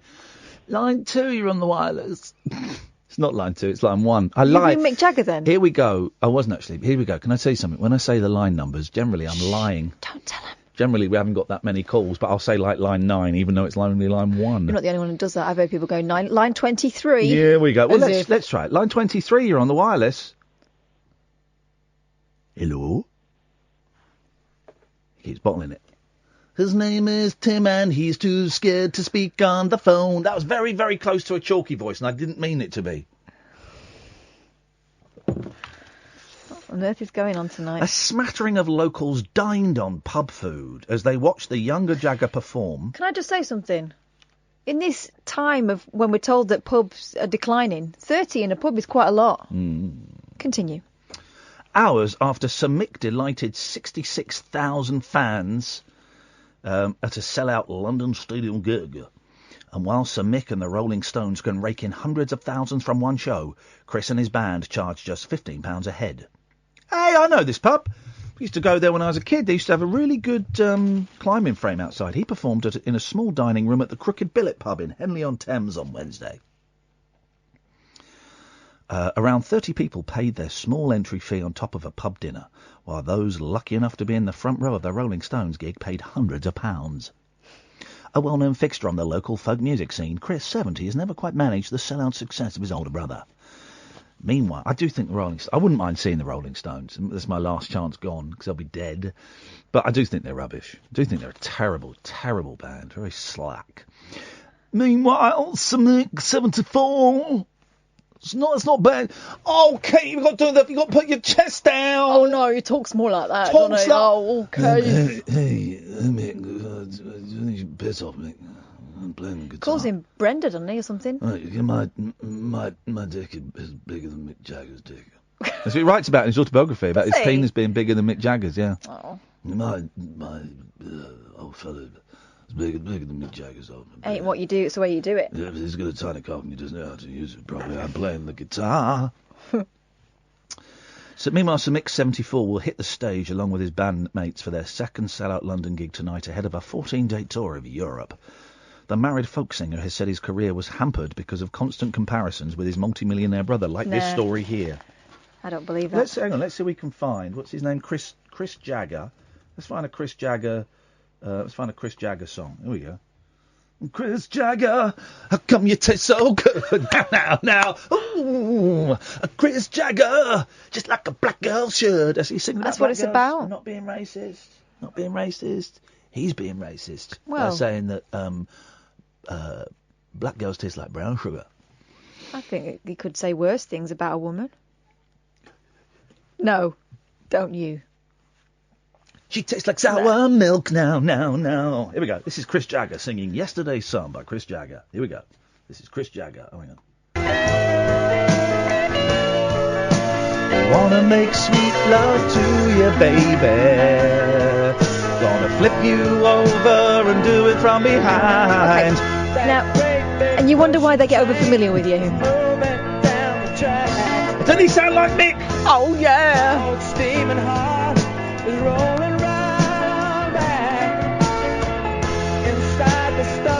I would actually say he's a better singer. Why is he trying to sound like Mick Jagger? Don't know what you mean. It's like I heard this song for the first time the other day. Right,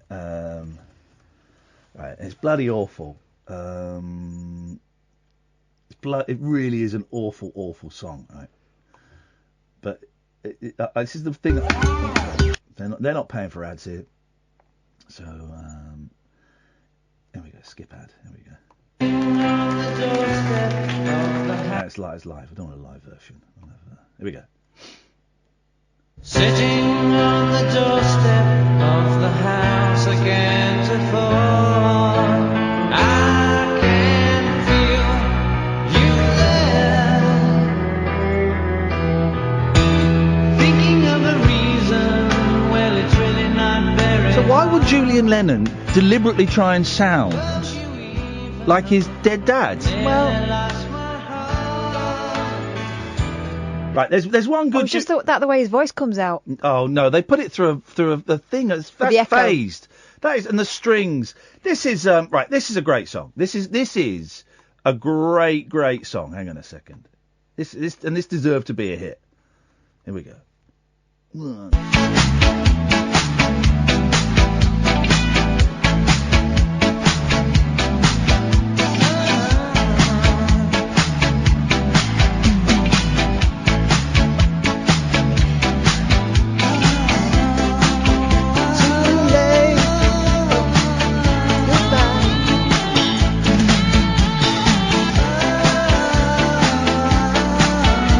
Boris, get to the chorus. Ever since you've been leaving me, Here we go, look at this bit. I've been wanting to cry. That was it, I forgot that. Now I know how it feels for you. I've been wanting to cry, but it's much too late for goodbyes. That's not actually as good as I remember, in fact it's awful. Line 1, you're on the wireless. Good evening, Ian, Kath. Good evening, line 1. Are you okay? Mm-hmm. Right, okay. It's John, by the way. Yep. You know, you were talking about talcum powder stuff before. Talcum powder stuff, yes. Yeah, do you think soot might take the place? Oh, that's not a bad suggestion. Soot? Britain's very own talcum powder, soot. There's a slight design flaw in that if you're getting out of a bath all clean, isn't there? He makes a good point though. It's powdery.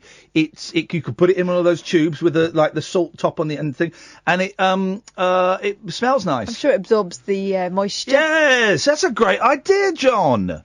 I think it is as well.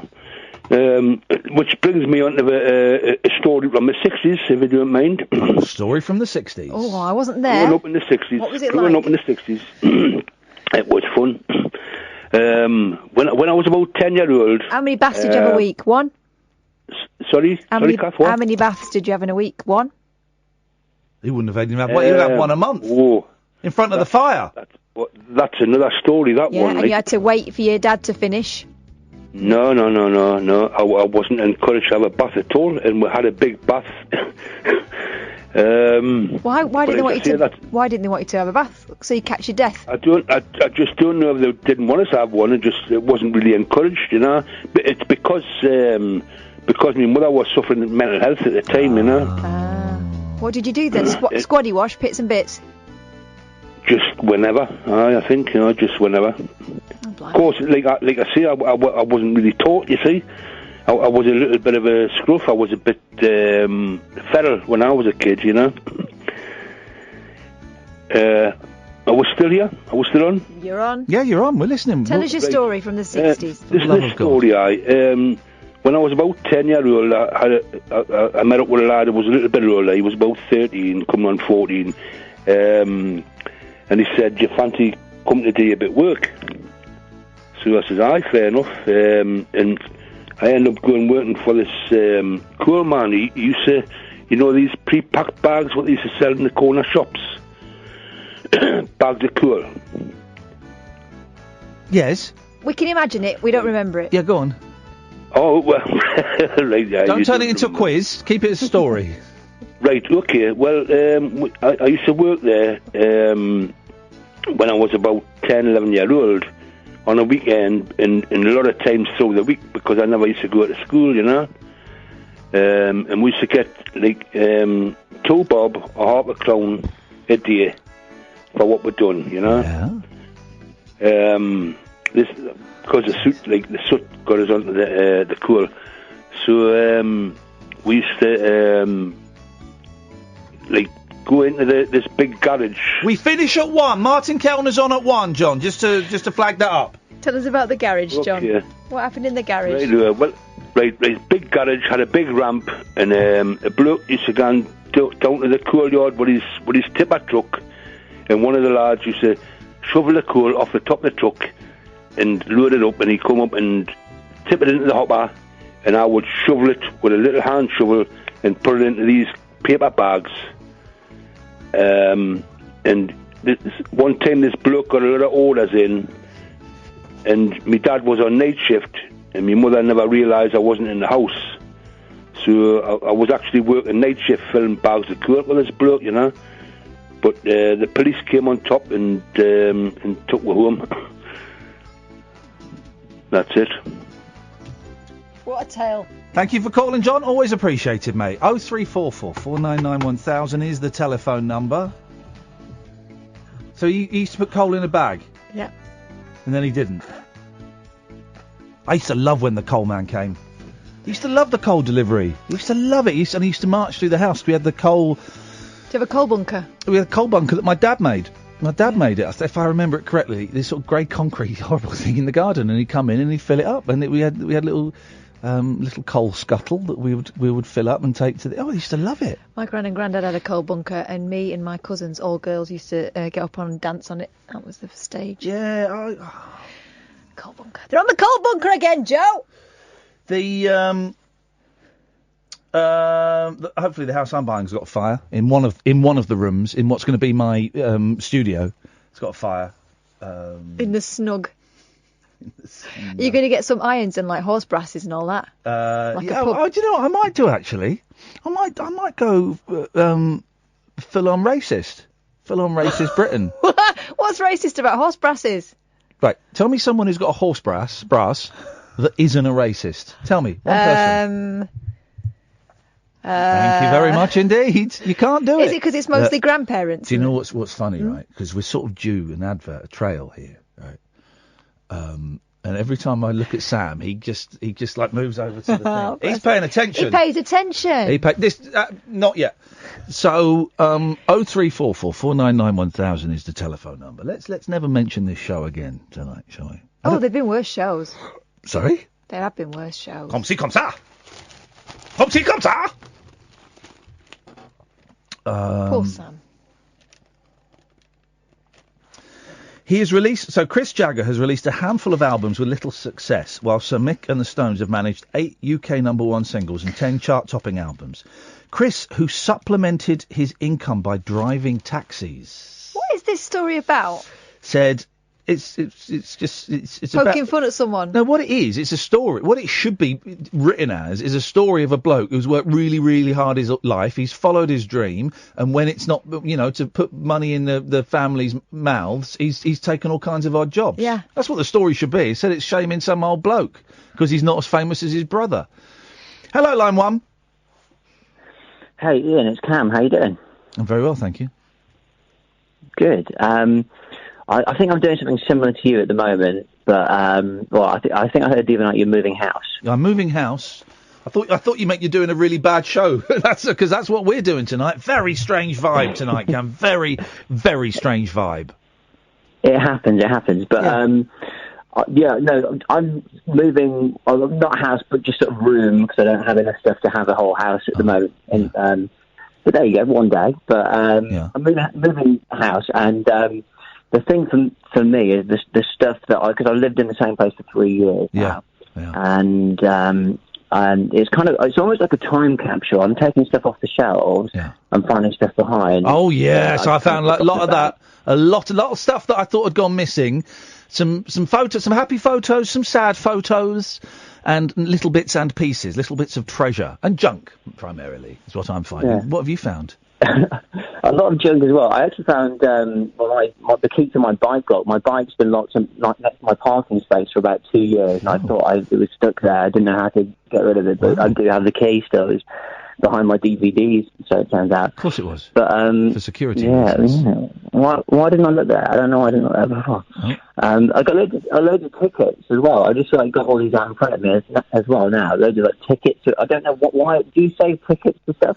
No, I don't. I don't save tickets. And maybe in 20 years' time I might go, I wish I had those tickets. But I haven't got tickets from 20 years ago and I don't miss them, actually. I don't miss them.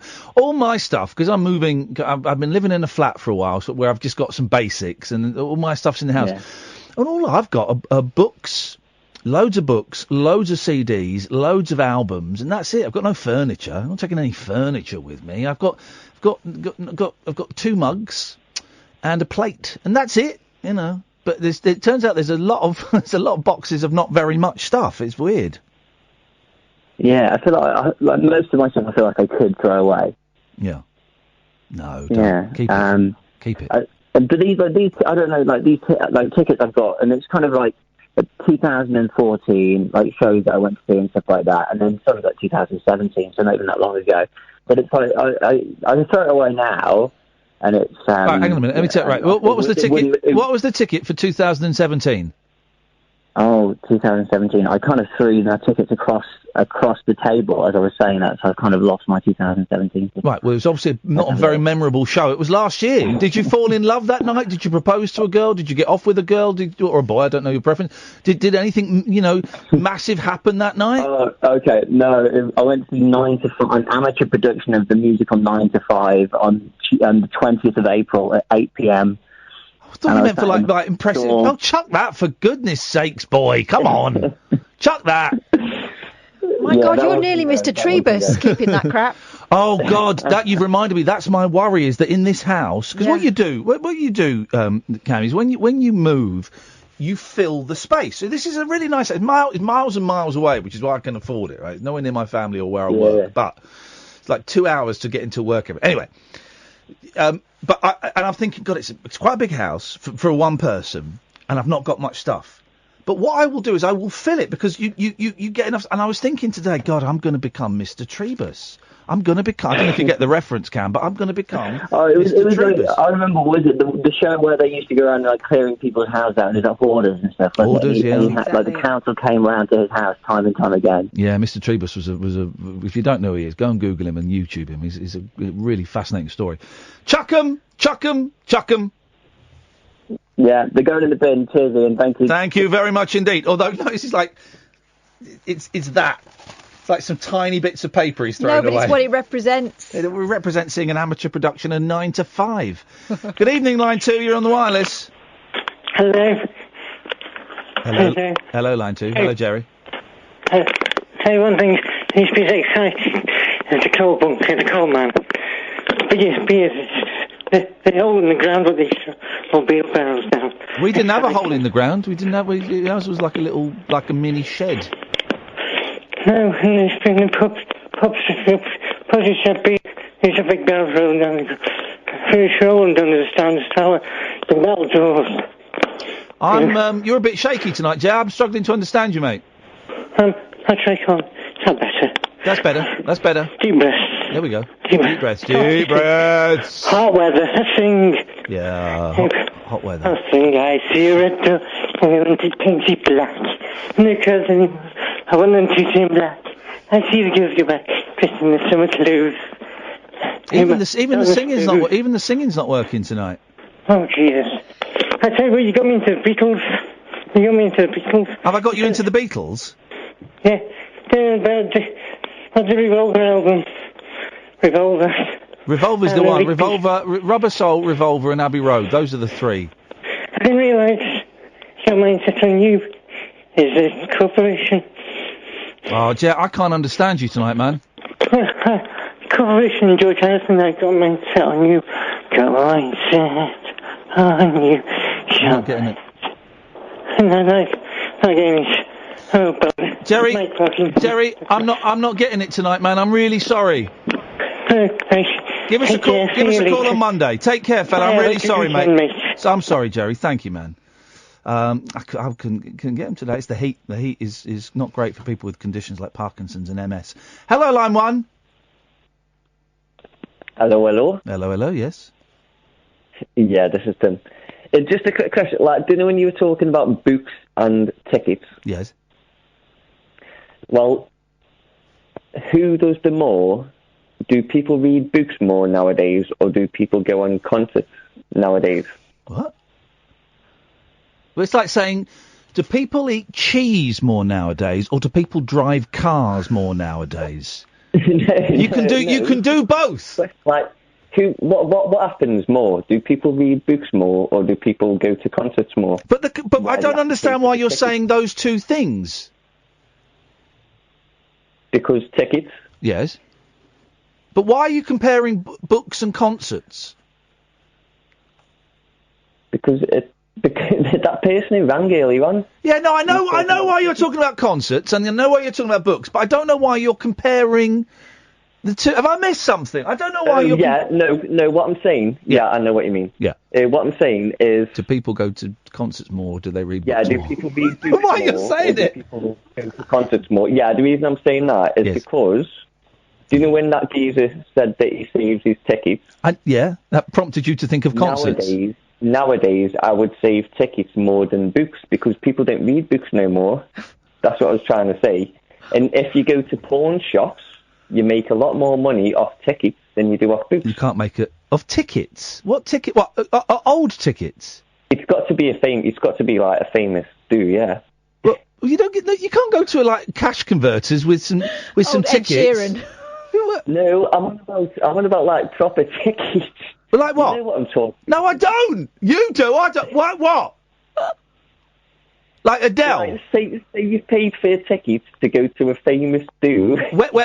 What famous do? Any famous do. What like Spandau Ballet when they reformed? To see you live. Right.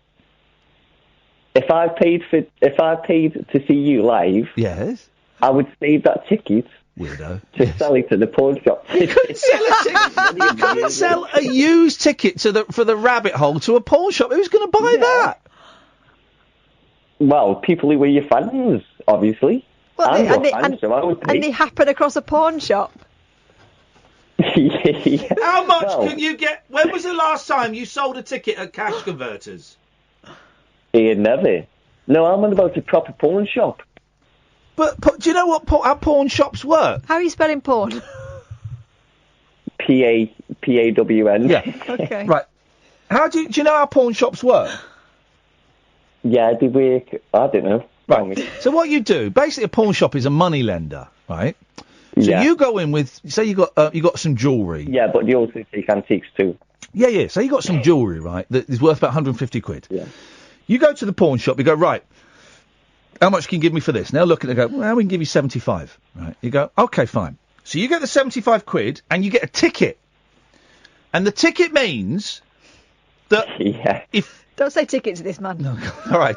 You get a receipt. You get a slip, right?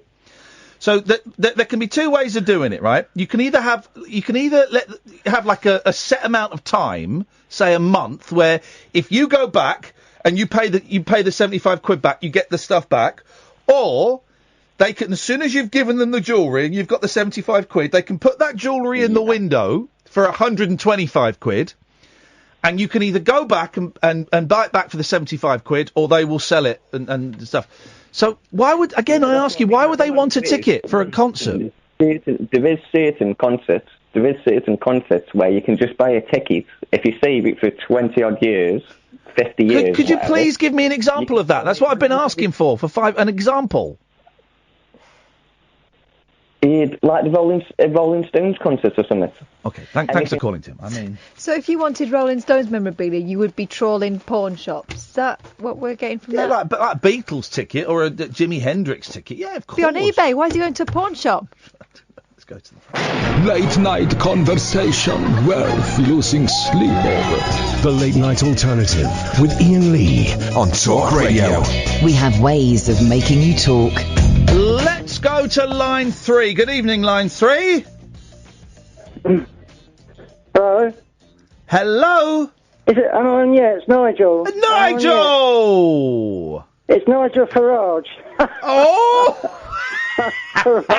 You silly old racist sod, yes. That wasn't bad. That was close to a Nigel, wasn't it, Farage, there? Yes, Nigel. Hello, good evening. I can only just hear you because I'm on the mobile. Oh. Can I ask you something, Ian? They're famed for people not being able to hear the... Yes, you can. Yes, about your TV show. Yes. I wanted to come to your show when it's in London or Brighton. Yes. And I've got a friend in Maidstone said he can bring me, which is good. Okay, well, tickets are £12. It won't cost me £12 to you. Well, tickets are £12. Oh, sorry. Yeah, but do I have to have a ticket then? Yes, you do. It's a ticketed event. Oh, well, even for the stars, the people that are on the radio? No, I don't pay. Do you pay? Me and Catherine and Katie Puckrick will not be paying, no. No, but people that are on the radio do. Yes, they do, yes. £12 per ticket. So does my friend have to pay as well, the driver? Does your friend want to come in and see the show? Of course, yeah, he wants to see me sing, if I perform, yeah. Okay, well, yeah. there's a couple of things that just popped up there. Yes, yes, if he wants to come in, it's £12 a ticket. Yeah. And where and when are you singing, Nigel? Well, when is the next event? Is it next? I think he told me it was next Sunday, not this Sunday, but the next. Next Sunday, yes. Not this Sunday. Next Sunday, yes. Oh, this next the day after tomorrow. No, not this Sunday. Next Sunday, yes. Well, that's what he said. Yeah, a week's time. That friend is right. Yeah. A week's time. He must have found that out from you somehow. Or the internet, or from me somehow. So, where do I get the ticket from? If you go to, have you got a pen and paper? No. No, I haven't got. I'll get my friend to do it. If you can tell me the details. If you go to ticketsource.co.uk/Iain-Lee. Oh, he should know what to do, my friend. If he goes to my website, and clicks on events, he will see it there. Yes. Oh, right, yeah, I'll tell him then. And because he's got to pay himself, hasn't he, as well? So someone's got to. Yeah. What's this idea you've got of who singing? But even if I don't sing, I'd like to come along. I mean, it'd be good, wouldn't it, a night out? It's in the evening, isn't it? It's 6 till 8 in the... Oh, that's nice, yeah, and he won't be too late to get up to work the next day, will he? No. Okay, Nigel. I think he'll look forward to it. My friend Darren Lawrence is on Facebook. Darren, he's met you before, I think. Okay, we'll tell Darren he knows what to do. So we need 2 tickets then. 2 tickets to come to it. It's in London next Sunday. I'll tell you what, Nigel. I'll tell you what. Yes. I'll tell you what. For the two of you, you need. If you get 1 ticket for the 2 of you. Yes. So you can split it between. I think that's fair. You can't really do that. They might not let us in. No, they will. They will because it's a tiny venue, and me and Kath will keep an eye on it. So if the 2 of you get 1 ticket, you'll get in, and we might get you up to £12. For £12. Yes. Just 1 ticket. 1 ticket. And we might get you up. We might get you up to sing a song, but we might not. It would be good. It would be good. Shall I bring my backing tape with me? No, because it's good. We haven't got the facilities to do that. Oh, so what would I sing to something you've got there already? You probably have to sing Acapulco. Oh, it doesn't matter. I got lots of tunes I know. Yeah, okay. So it's going to be on YouTube, isn't it? Yes, it is. Any chance of it getting onto any national television stations? Absolutely none whatsoever. But there'll be a lot of people there, will there, do you think? We've sold 72 tickets. Any stars might turn up, anything like that? Katie Puckrick's going to be there. Is she play the guitar as well? Is it the one? No. Oh, I was Katie Puckmore. I was thinking of the other one. Katie Puckmore, yeah. Okay, well, thanks, Nigel. So I'll get on to my friend to... Yeah, you get... Yeah. Line 2, you're on the wireless.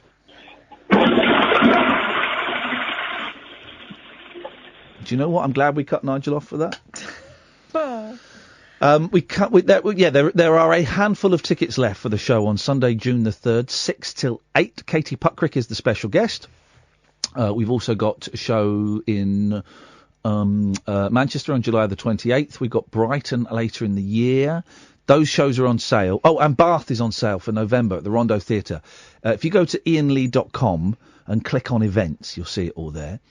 And the tickets for Edinburgh and Glasgow, early September, they're going to go on sale next week. Have they confirmed those dates? They have confirmed the Right. 2nd and the 3rd. Edinburgh, I believe, is the 2nd. And Glasgow, I think, is the 3rd. I think I've got that the right way around. And they're going to go on sale next week. Big venues, the ones in Edinburgh and Glasgow. But we played a big venue in Newcastle, and 30 people turned up, the same number that Chris Jagger got, and it was all right. They made it work. We made it work. Again, it'd be early evening, sort of like 4 till 7 or something like that, 5 till 8, something like that. So it'll be nice. Here's the thing, Scottish people, you better come, because we've had so many emails and tweets. Are you going to come to Scotland late?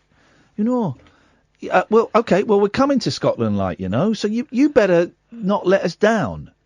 That's what I'm saying. Otherwise, there's going to be mayhem on the streets of up north. Seriously, me and Kath are going to go. We're going to tear up Glasgow and Edinburgh. We're going to smash some windows. I'm going to knock things over. Yeah. Not pick them up. There we go. That is exactly. I might kick a bin. going to happen. You know, we were talking about, we haven't got time for this now, so we might do it next week. But we were talking the other day about Woody Allen. And I was saying, and Woody Allen being a sex offender was the thing, and child rapist, even Martin Cummings. And I was saying that I didn't think the Woody Allen situation was as clear cut as Weinstein and Glitter and Savile. And I struggled to express it because it's a tough thing to express, really. And I was getting all tongue-tied because I didn't want to say the wrong thing. And lots of people were calling me out for being a paedophile excuser and stuff like that. There's a really interesting thing. It was on Twitter the other day. It's in some of the papers today, and it'll be in the papers over the weekend. One of Mia Farrow's sons, a guy called Moses. Did you read this, Martin? Yeah, I did. It basically has said he was there on the day and the night that the alleged molestation of Dylan, that Farrow took place, and he says it couldn't have happened, didn't happen, and here is why, and here is why, and here is why. So it's one voice versus another. He also clears up the thing about Sun Yi being Woody Allen's daughter, and not his daughter. Still a weird situation, but not a daughter, not adopted in any way. And just sets a few things straight. And I do think that the Woody Allen thing is not as clear cut. No, definitely not. Yeah. Definitely not. It's One not thing's for clear-cut sure, at all. though, that family is messed Oh, up. yes. I was saying that to my kids the other day. You want to look at a dysfunctional family, because they'll have a go at myself and wife and at each other and stuff. Yeah. And I said, at least you're not one of Mia Farrow's. Yeah. Because that is a dysfunctional But then family. this Moses guy kind of says that Mia Farrow's dad was a child molester, and Mia Farrow. I mean, Mia Farrow is fascinating. It's a really interesting read, and it's Moses Farrow, I guess his last name is. Yeah. And he just kind of says, now I don't know who's telling the truth, but it's a really interesting read. And it was very Here's the thoughtfully thing, done. they might all be telling the truth. Yeah. Yes. Like in little bits. Yeah.